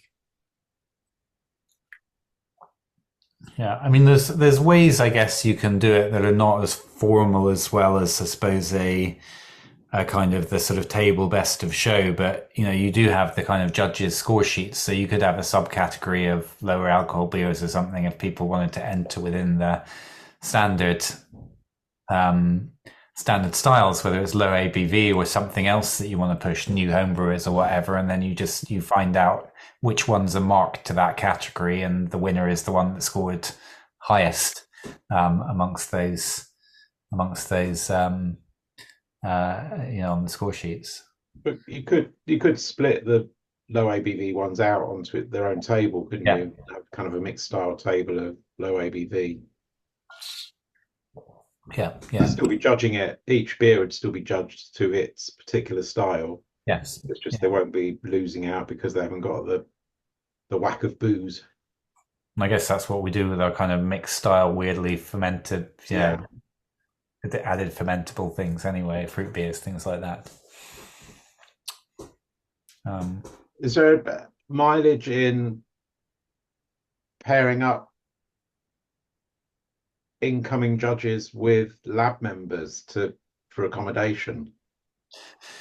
Yeah, so I guess we've tried, and we always try and put a note out. And Man very kindly always offers to put someone up. I think what I've discovered is just the number of people who both live within London and have space, like a spare room or whatever. Yeah. It's pretty small. I think an increasing, I think that has got harder. There's definitely a few more people who've moved out of London and sort of, since 2020 as well. I think that's a slightly tricky thing there. Turn me Disco Shed into some sort of hostel for Yeah. for the weekend. Put a few bunk beds in. But we've tried doing things like kind of just putting a call out for judges and then sort of saying who needs accommodation, at least pairing them up with each other so they could look into Airbnbs together and things like that. But it's never really I've never really managed to get kind of critical mass on it. And the majority of international judges, I would say, just end up sorting their own thing or have another friend in London that they're going to crash with. And also maybe linking up with, because the guys from, was it the guys from Norwich or Reading? I can't remember. Came along, Martin and some others, doing a sort of a we'll judge yours if you judge ours kind of thing. Yes, I think there is definitely this year. Last year was difficult to tell, I think, but this year I definitely felt there was less. There were certain like groups of people from clubs who you might have come as a group in previous years, and that didn't really happen to the same extent this year. And I know Martin was going to try and get some people together from Norwich, for example, but yeah, didn't manage to come through on that. I think there's an element to building the domestic talent as well too. I know I joined Lab about 3 years ago, and I've been wanting to be a judge ever since, and it's taken quite a while for that whole process to occur, and COVID's really slowed it down. So I wonder if there's a bit of a lack in that way, that there's been this multiple year kind of gap where we couldn't get new people in that way. Yeah, I think so. And I think certainly after 2023, there was a real push for that. And I hope we're sort of seeing a bit of that kind of start to catch up now. It's interesting, I suppose, on the judges. 2022, we had loads of judges because it was first competition after COVID and just everyone wanted to be entering beer and seeing each other again and judging. 2023, we noticed a massive drop off of UK judges. And that was when I think we got worried about, are we getting new judges? Because there were a lot of people who were moving away from London or whatever during that, during the sort of pandemic. But we were saved by having a really large number of people coming in from abroad that year. And then this year, I think we actually held up on number of UK judges, but just everything dropped out on the international ones. And part of the challenge has been like, I basically followed the same process every year and you get those 3 different results. And it's quite tricky to predict what you're going to get from one year to another. Hopefully, I mean, there must have been 10 or 15 of us, Ken, who got qualified from the March exams. Well, I suppose this year we've had. How many of you just passed? 3? It was definitely me. Let me check the lab chat. We'll mention. I think it was only 3 from lab, and there were some randoms in there. I don't know what their affiliations were, whether they were like pros or bar staff or homebrewers who came from elsewhere. I'd never seen or heard of any of them before. There was quite a lot that dropped out, wasn't there? They kind of came to a few of the. I think they just came as a an exercise in drinking beer on a Monday. Yeah. When the only one from lab then or came through Saturday, the next exam was Craig. So that's four we've put through this year. But I mean, we've put so many judges through that BJCP exam, but probably 75% of them moved away from London or are not even active anymore. Yeah. Um, and it's a shame, really. I mean, in the UK, there's something like 110 Mhm. judges. Yeah, Um, it does gradually increase, but yeah, we're not seeing them so much at competitions. Like I think, as Anthony said, I mean this year the judge numbers held up on our side, but most of the judges that came were actually from the club. We didn't yeah, get many people who came in from surrounding clubs. Like we didn't get many from Norwich or from Reading or any of that. None of I don't think any of the Worcester lot came down. And I think people tended to do it more when they were still sort of training and wanted the yeah, experience. And now a lot of those groups have actually got their experience and they're all like now starting to run their own little yeah, competitions. So yeah, they're like, yeah, well, we're going to judge like in our own little area yeah. now, which is kind of like to the detriment of running a bigger competition, And as I where think they're that being able to is, like really beg people to come and help out. yeah, Yeah, sorry, what was that? yeah, no, and I think that is probably one of the big drivers. Is I think going to the national, you realize it's just a completely different set of judges there. Yeah, You have going to that Bristol event and stewards, and they are people who will primarily do that competition, and that's the one they do. And yeah, I wonder whether things like those sort of East Anglian ones, you got now Norwich and the Anglian ones, and they might do each other's competitions, and that's the two they'll, that's the sort of two kind of days or weekends they'll give to it. So I think it is tricky. yeah. I Uh, mean, I'm not complaining really because at the end of the day, it's great that they've yeah, taken up the mantle to go right. We're going to run competition now, and that's fantastic for the community, and it gives you something else to throw your beers in to. But yeah, we sort of do need to get more people yeah, to come and sort of do the London ones, or Yeah. the main one anyway. Malt yeah, Miller are, when I was chatting to them on Saturday, they seem very, very keen to do what they can to boost the number of people homebrewing, because obviously that would boost the number of people paying for expensive gear from Malt Miller. But Yeah, maybe we could ask them or other people to actually sponsor judges. So if you judge, Malt Miller give you X, Y, or Z. So rather In than like a just raffle or sponsoring something. like tables, a actually, goodie bag of some kind. Yeah. yeah, bags. Yeah, yeah. Like Could a get bit of a expensive. I mean, even if you're giving a pack of yeast away if you've got 40 judges, yeah, that's our Maybe it's just a discount.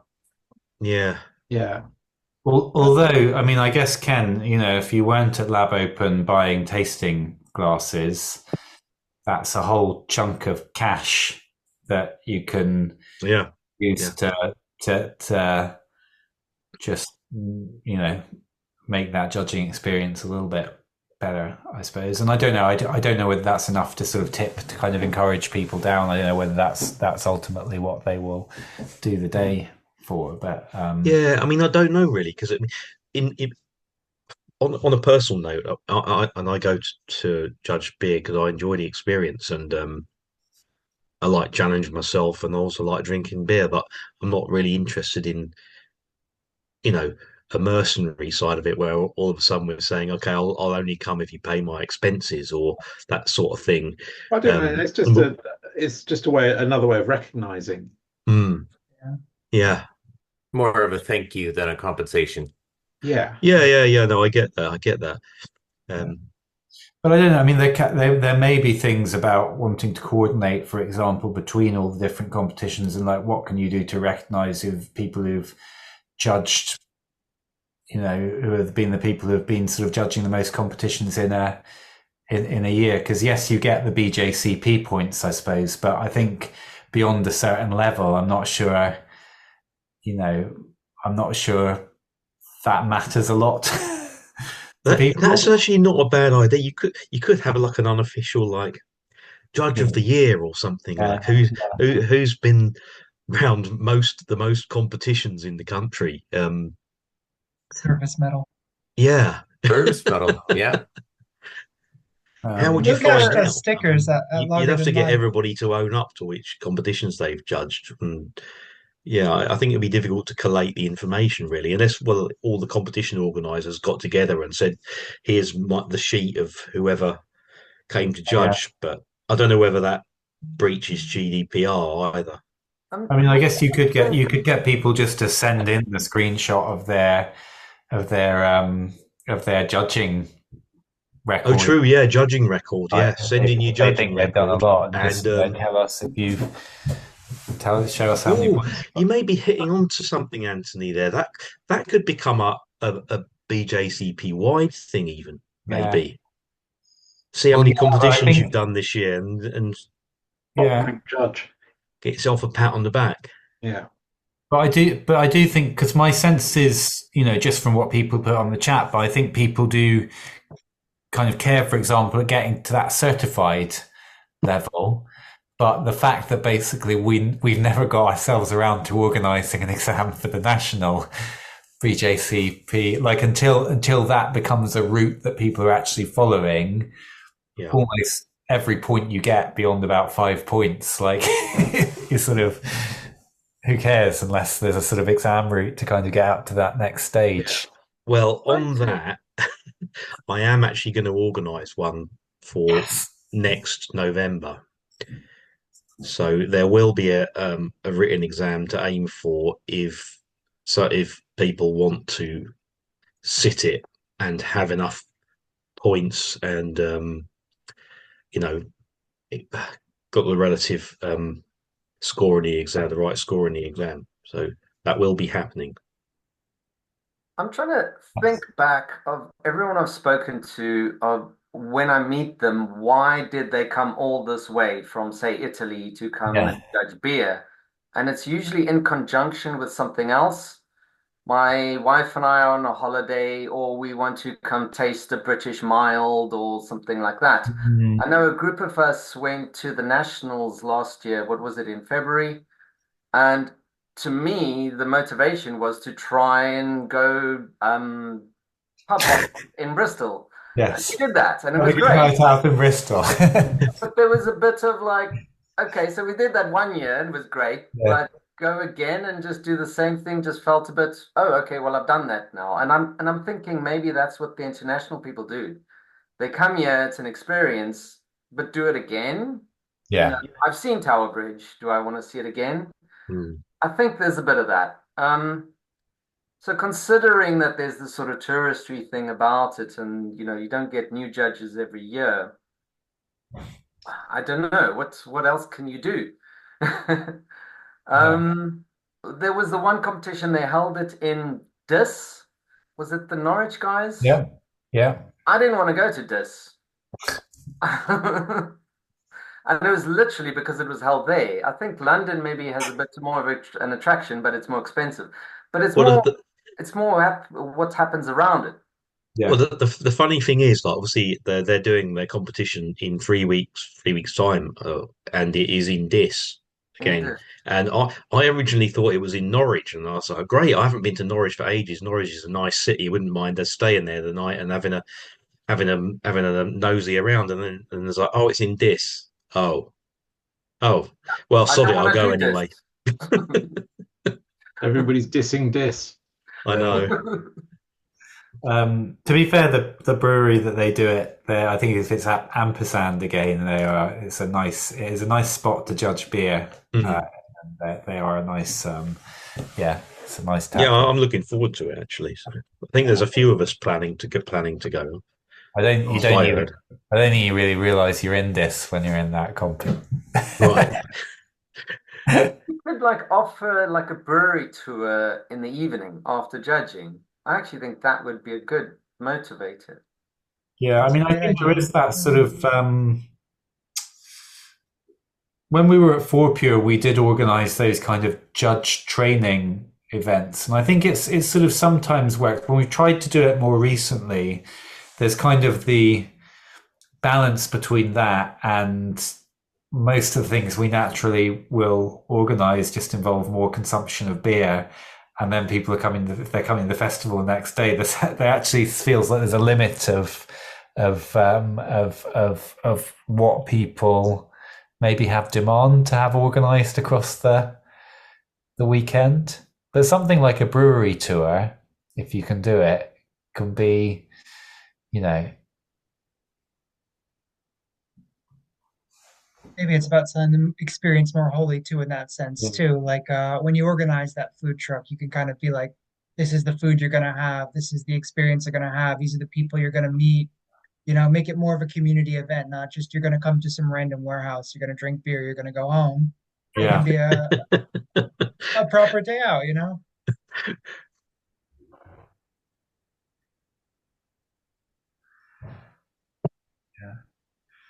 Is there sort of Jack, you've talked about saying, okay, I've done Bristol once and I need to do Bristol again. I think after a couple of years, it gets fresh in your mind Yeah, again. yeah, Yeah. yeah. Yeah. I guess is there anyone else who's sort of thought about like, kind of looked at competitions outside London and sort of said either I'm going to go to this because, or I'm not going to go, not going to bother, or I would have 2 years ago, I would have, now I'm not going to because X, Y. I'd love to go and judge at the Scottish National. Yeah. Actually, I'd love to go up to Edinburgh for that. It's quite expensive to get to Edinburgh though. Yeah. Like, Yeah. and it's just after Christmas when you're supposed to be reining everything in and tightening your belt and all that. Yeah. Bristol's easy to get to anyway. I've done Bristol 5 or 6 times, and you can actually get there in and back from London in a day. It's easy. Actually, the longest bit of the journey is getting from Paddington to my house. Yeah. No, the Bristol train line's good. You As can you're also, finding out.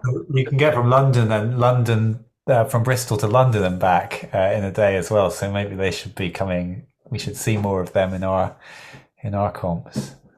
Right. But I'm wondering if we go more to the other competitions like the Welsh and the Norwich, if we show up as judges from Lab there, then maybe they'll be more inclined to come to London and judge for Lab Open. A bit of tit for tat. I don't know. Yeah. It's possible. Yeah. And when I did Wales a couple of years ago, it's a nice day out. You can get there and back on the bus for 25 quid in the day. It's not too bad. And you got plenty to do in Cardiff anyway. So yeah, I mean that's doable. But if we can get an en masse amount of people going and do a bit of active recruiting while you're there, Yeah. go there specifically with that in mind, that might help a bit as well. What was Love and Beer? Was there kind of out of London clubs? What was the sort of who were the homebrew clubs coming in? Did we have There's Norwich, Reading, Bedford. The Bristol collab, was it? Yeah, Bristol collab was there. And Oyster the Boys. Boars, who are, well, they're London, aren't they? One of them just Pat. He's always a steward though, isn't he? The tallish guy with grey hair and a little goatee has he got? He usually stewards from Twickenham Boars. Oh, I know Simon. who you mean. Yeah, but Simon. he's just Pat. He got a high score, didn't he? He said he got 82. Yeah. So Simon's will now be a certified judge once he gets his experience points. Yeah. He says he prefers stewarding though, so maybe we can convince him to continue with that. Yeah. It seems a bit of a waste of a course and an exam.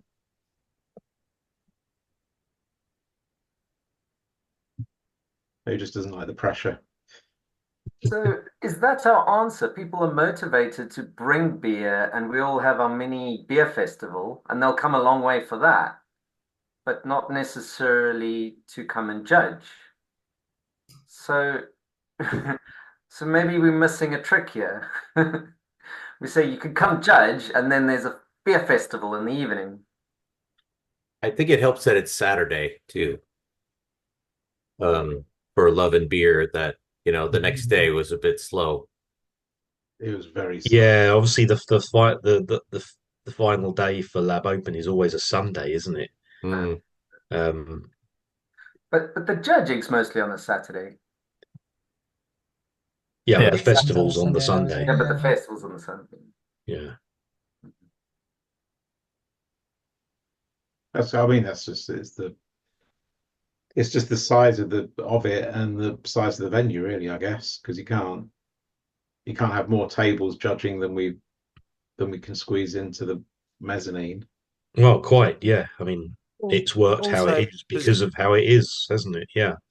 I Yeah, think also with the well, I think this will be the same probably over most of our brewery venues. Is that Sunday afternoon is not quite a peak time for them in the way that Saturday night would, like they wouldn't be able to give us that whole space on a yeah, Saturday night there.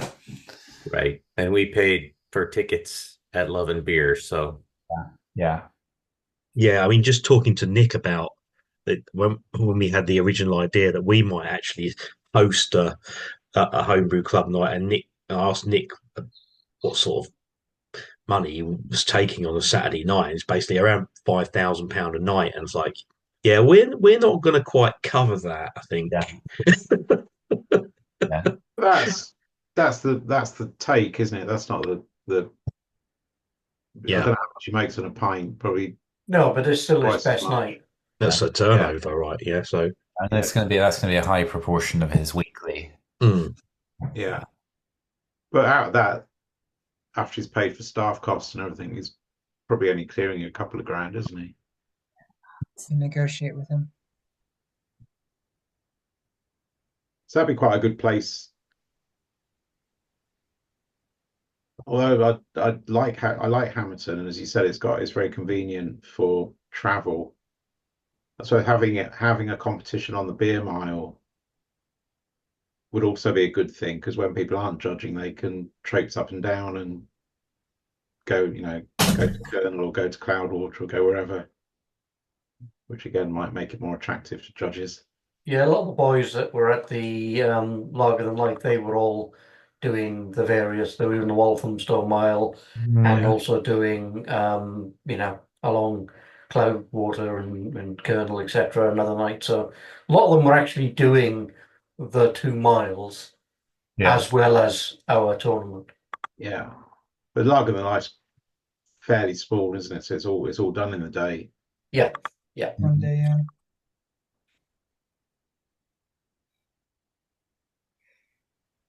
Yeah. Okay. Um, yeah, I suppose so. I guess sort of yeah, sense is like probably a few things we could do to kind of try and drum up interest through the year with other clubs and kind of getting those links and people, um, sort of encouraging people to judge ours. We have a few people through it theirs.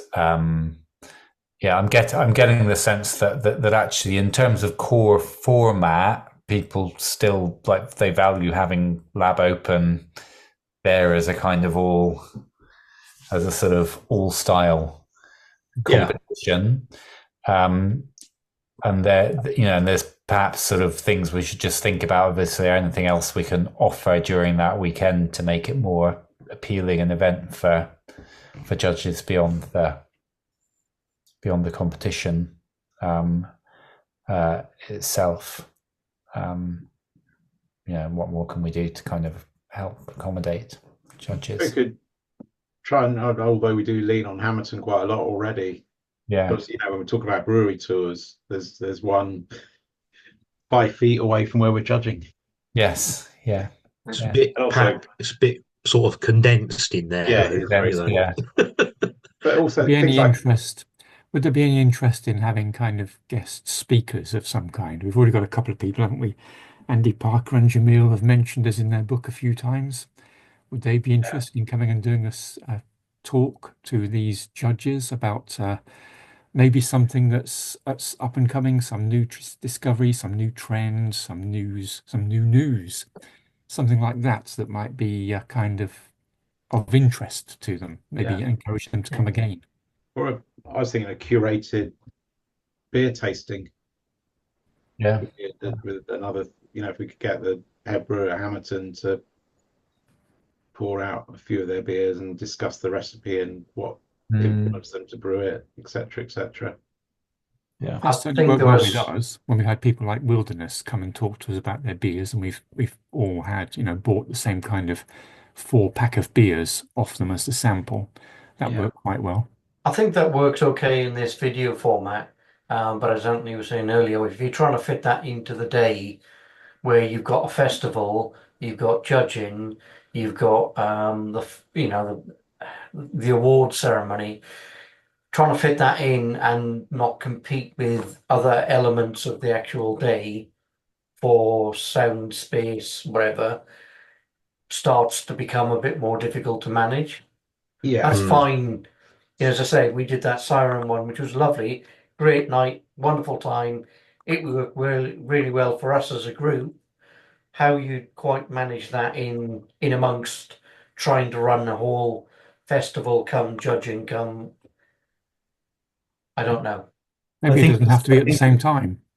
Maybe those people that do attend get an invitation to attend the event you've got planned. It might be a Yeah, video event yeah, at some later date. So that's kind of their thank you for coming along and judging. I okay, think yeah, I think Or lab opens on the Sunday, so most of the judging happens on the Friday, Saturday. So the judge events that you're offering are on the Friday and or Saturday evenings. yeah. The Saturday evening is probably the combination of or the Friday. But the Saturday evening is maybe where you get the most pull in that you can potentially pull people through for both Saturday sessions than to judge. And it is the point in the weekend that we have had some success running an additional, you know, judging training event, and then you can give everyone half a judge point for attending a training event as well, and you've got quite a wide remit of what would count as a training event. So, and certainly something like that could work. With Hamilton, it's just a space consideration, in that you won't find that space in a Saturday evening to run that in their Mm. tap room. I've never actually been up to their office space, though. There may be other points, other bits of their space that you could, with a limited number of people, run an event, run something like that. It's worth noting as well, like what it's worth, like Hamilton have been really successful the last couple of years in winning industry beer um, beer awards for a couple of their beers. I think sort of SIBA awards and things like that. So they've got. I think they've probably got something interesting to say on some of the styles that they brew.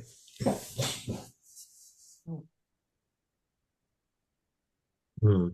It's worth noting that we have in the past had like guest speakers and things come along to these competitions, and what's ended up happening is that they talk and nobody can hear them, Yeah, yeah, and they just get frustrated or whatever.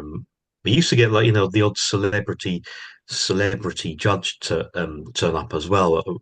We haven't had haven't invited many lately.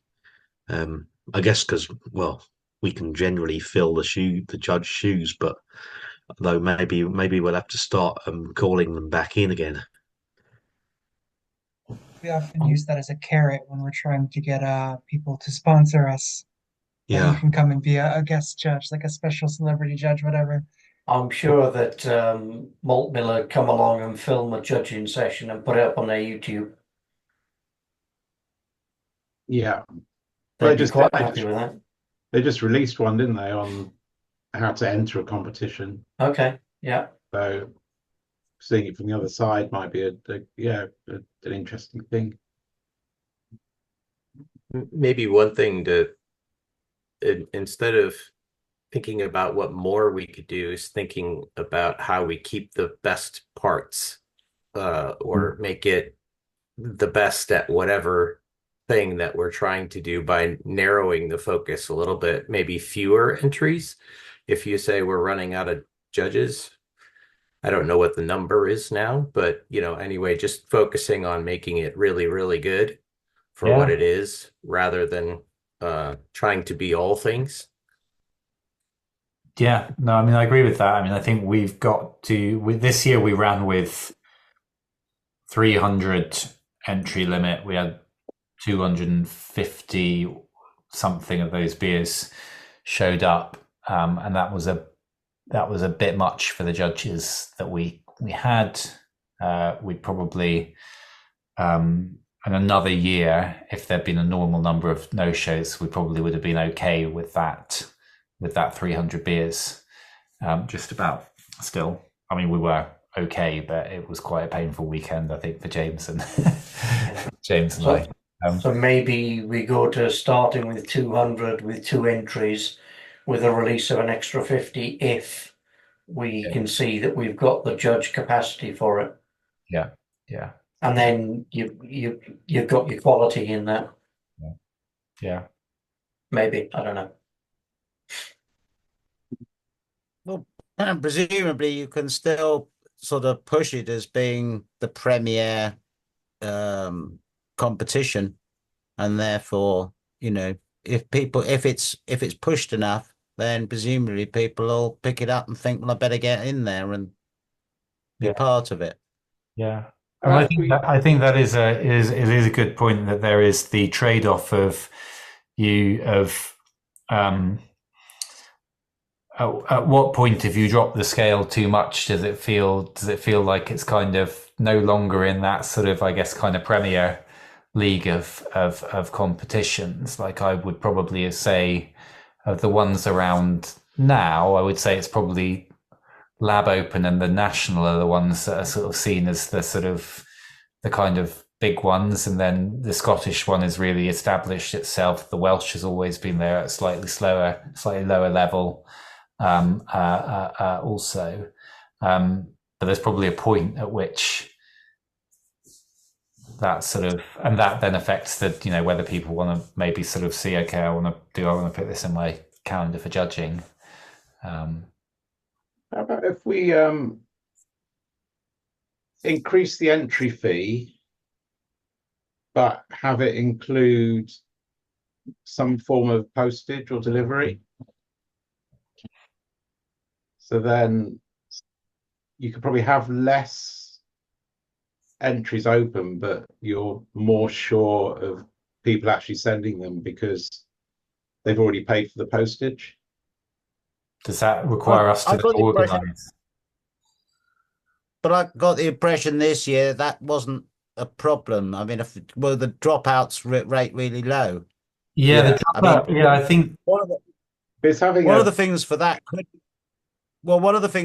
could be it's costing a lot to send stuff these days. People are probably more likely to do it, having sort of committed or whatever. But it possibly shows also that it's something that people want to enter.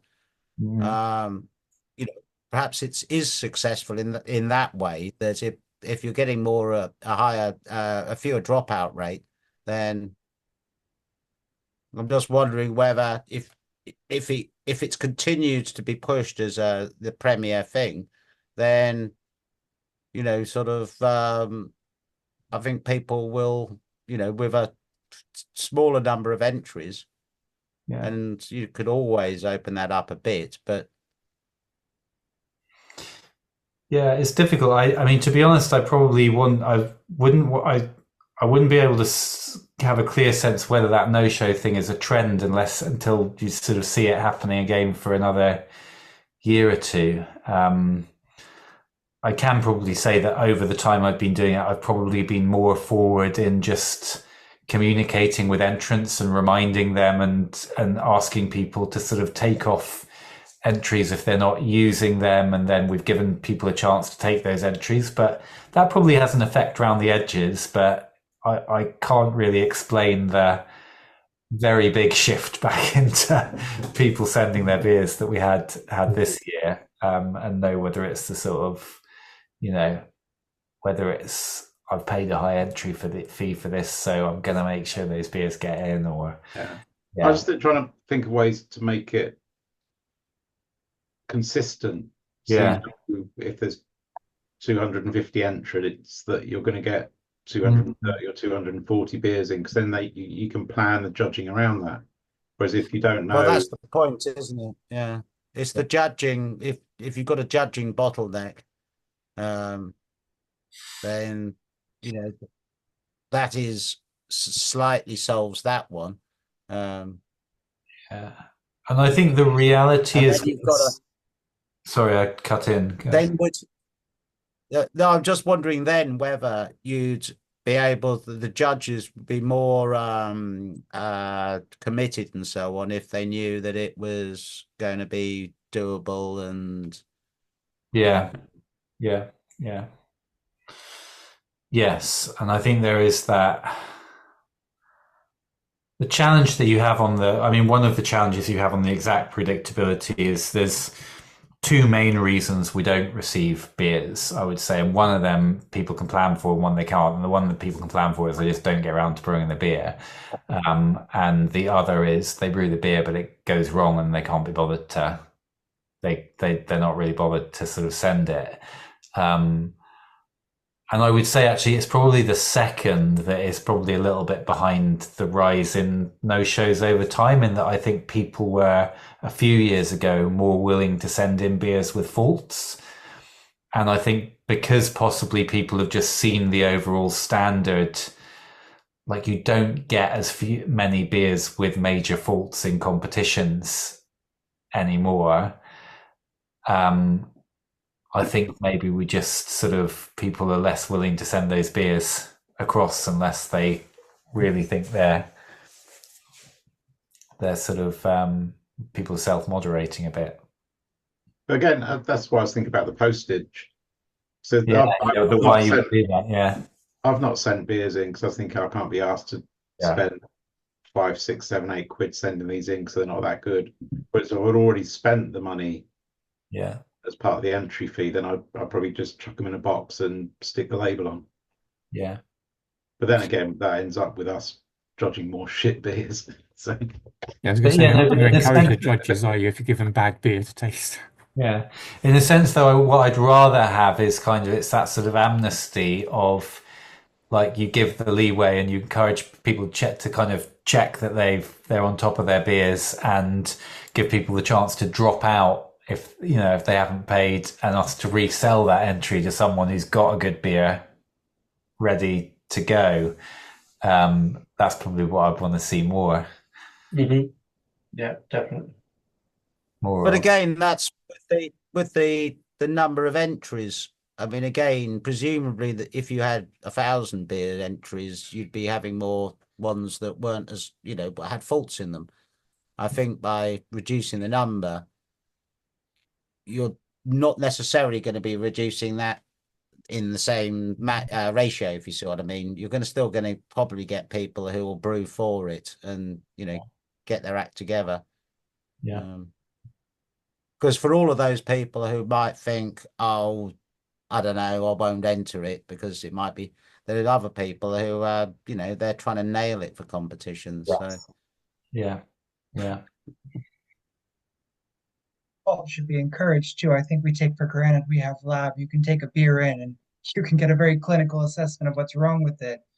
But part of being a judge is having that expert opinion. So if we get bad beer, we should be telling people how they can make great beer. And I think that is one of the aspects of what we're selling with the competition. Mm. Is there any thought to adding like a somehow a beginner's box that people could tick, and you could give prizes for the top three brewers who've only been brewing for a year or less or something like that, just to kind of encourage engagement with maybe take the quality off the top of scaring people away, Yeah, I if mean, that's even an issue. I think that's we've never really got round to doing it, but it is something I think we've talked about, and I get do have a bit of a sense that maybe this isn't true, but I feel like the rate of churn of like, or the kind of proportion of new brewers coming through into competitions has probably slightly dropped over the last few years. But that might just be I've been organising competitions for more years, and so I'm just more noticing the kind of names that come up year after year. But yeah, I'm not sure if we get people kind of sort of sending in their first entry as many as often as we used to. Just a random thought. Is there any mileage? It is a bit random, so it's a bit out of the box. Outsourcing the judging. So if you know, for example, that Norwich has maybe 10 BJCP judges, maybe outsource the beers from a couple of tables, have them delivered up there rather than within the main site for the judging to take place. Then they send the scores through. That's quite an interesting idea. That is quite an interesting idea, a multi-site. It is, but you then lose control, don't Yeah. you? You don't know what happens once those beers leave your site. You don't know how they're going to be kept or anything on, it's just, You'd have to work through some of that, I guess, in order for yeah, it to be a practical idea. At this point, it's just an out of the box. Yeah. yeah.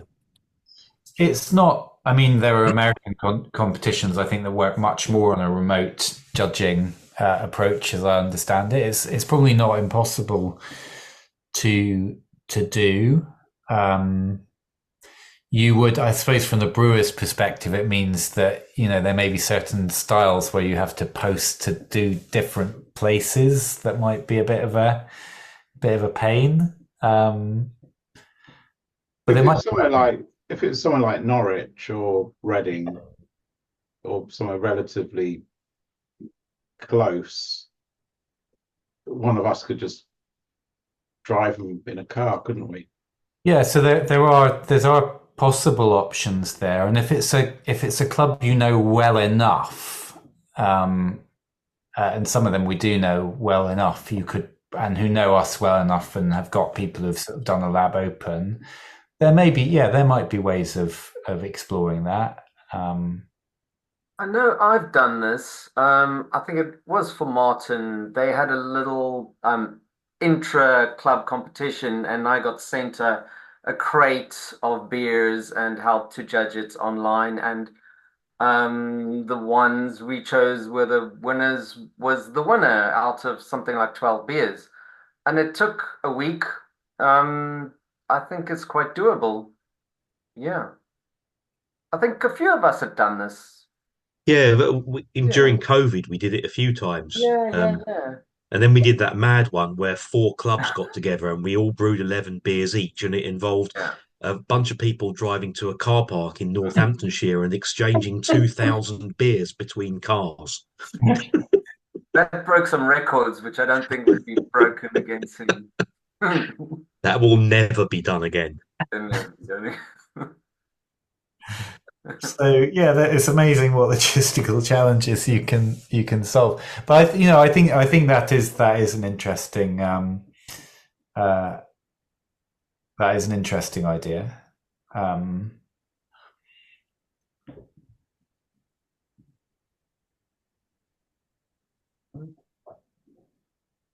Yeah.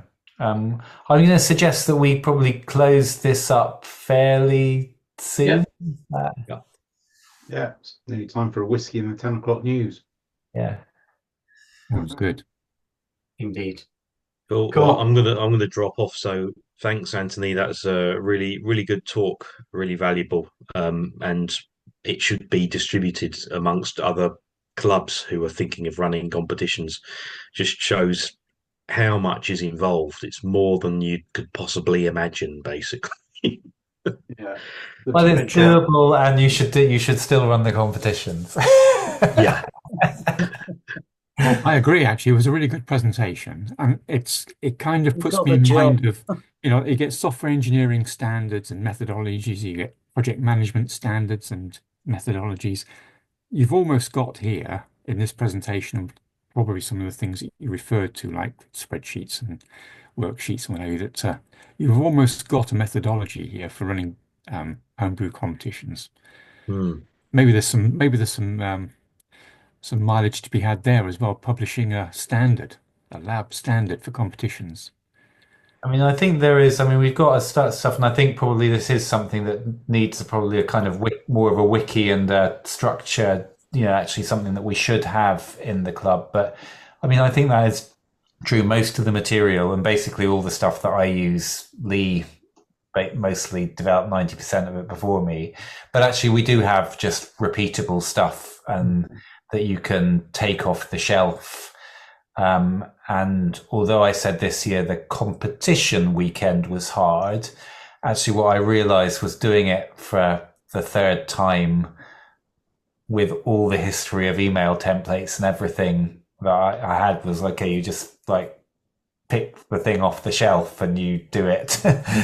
Do it again, and so that does make it a lot easier. You don't really have to invent very much unless you want to. But I suppose You got it off pat, Anthony. Good job. the difficult thing for us now is actually finding a new you.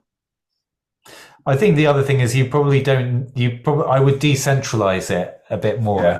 I've been a bit guilty of probably centering too much on myself, particularly this year. So I think the encouragement would be like many hands make light work or whatever.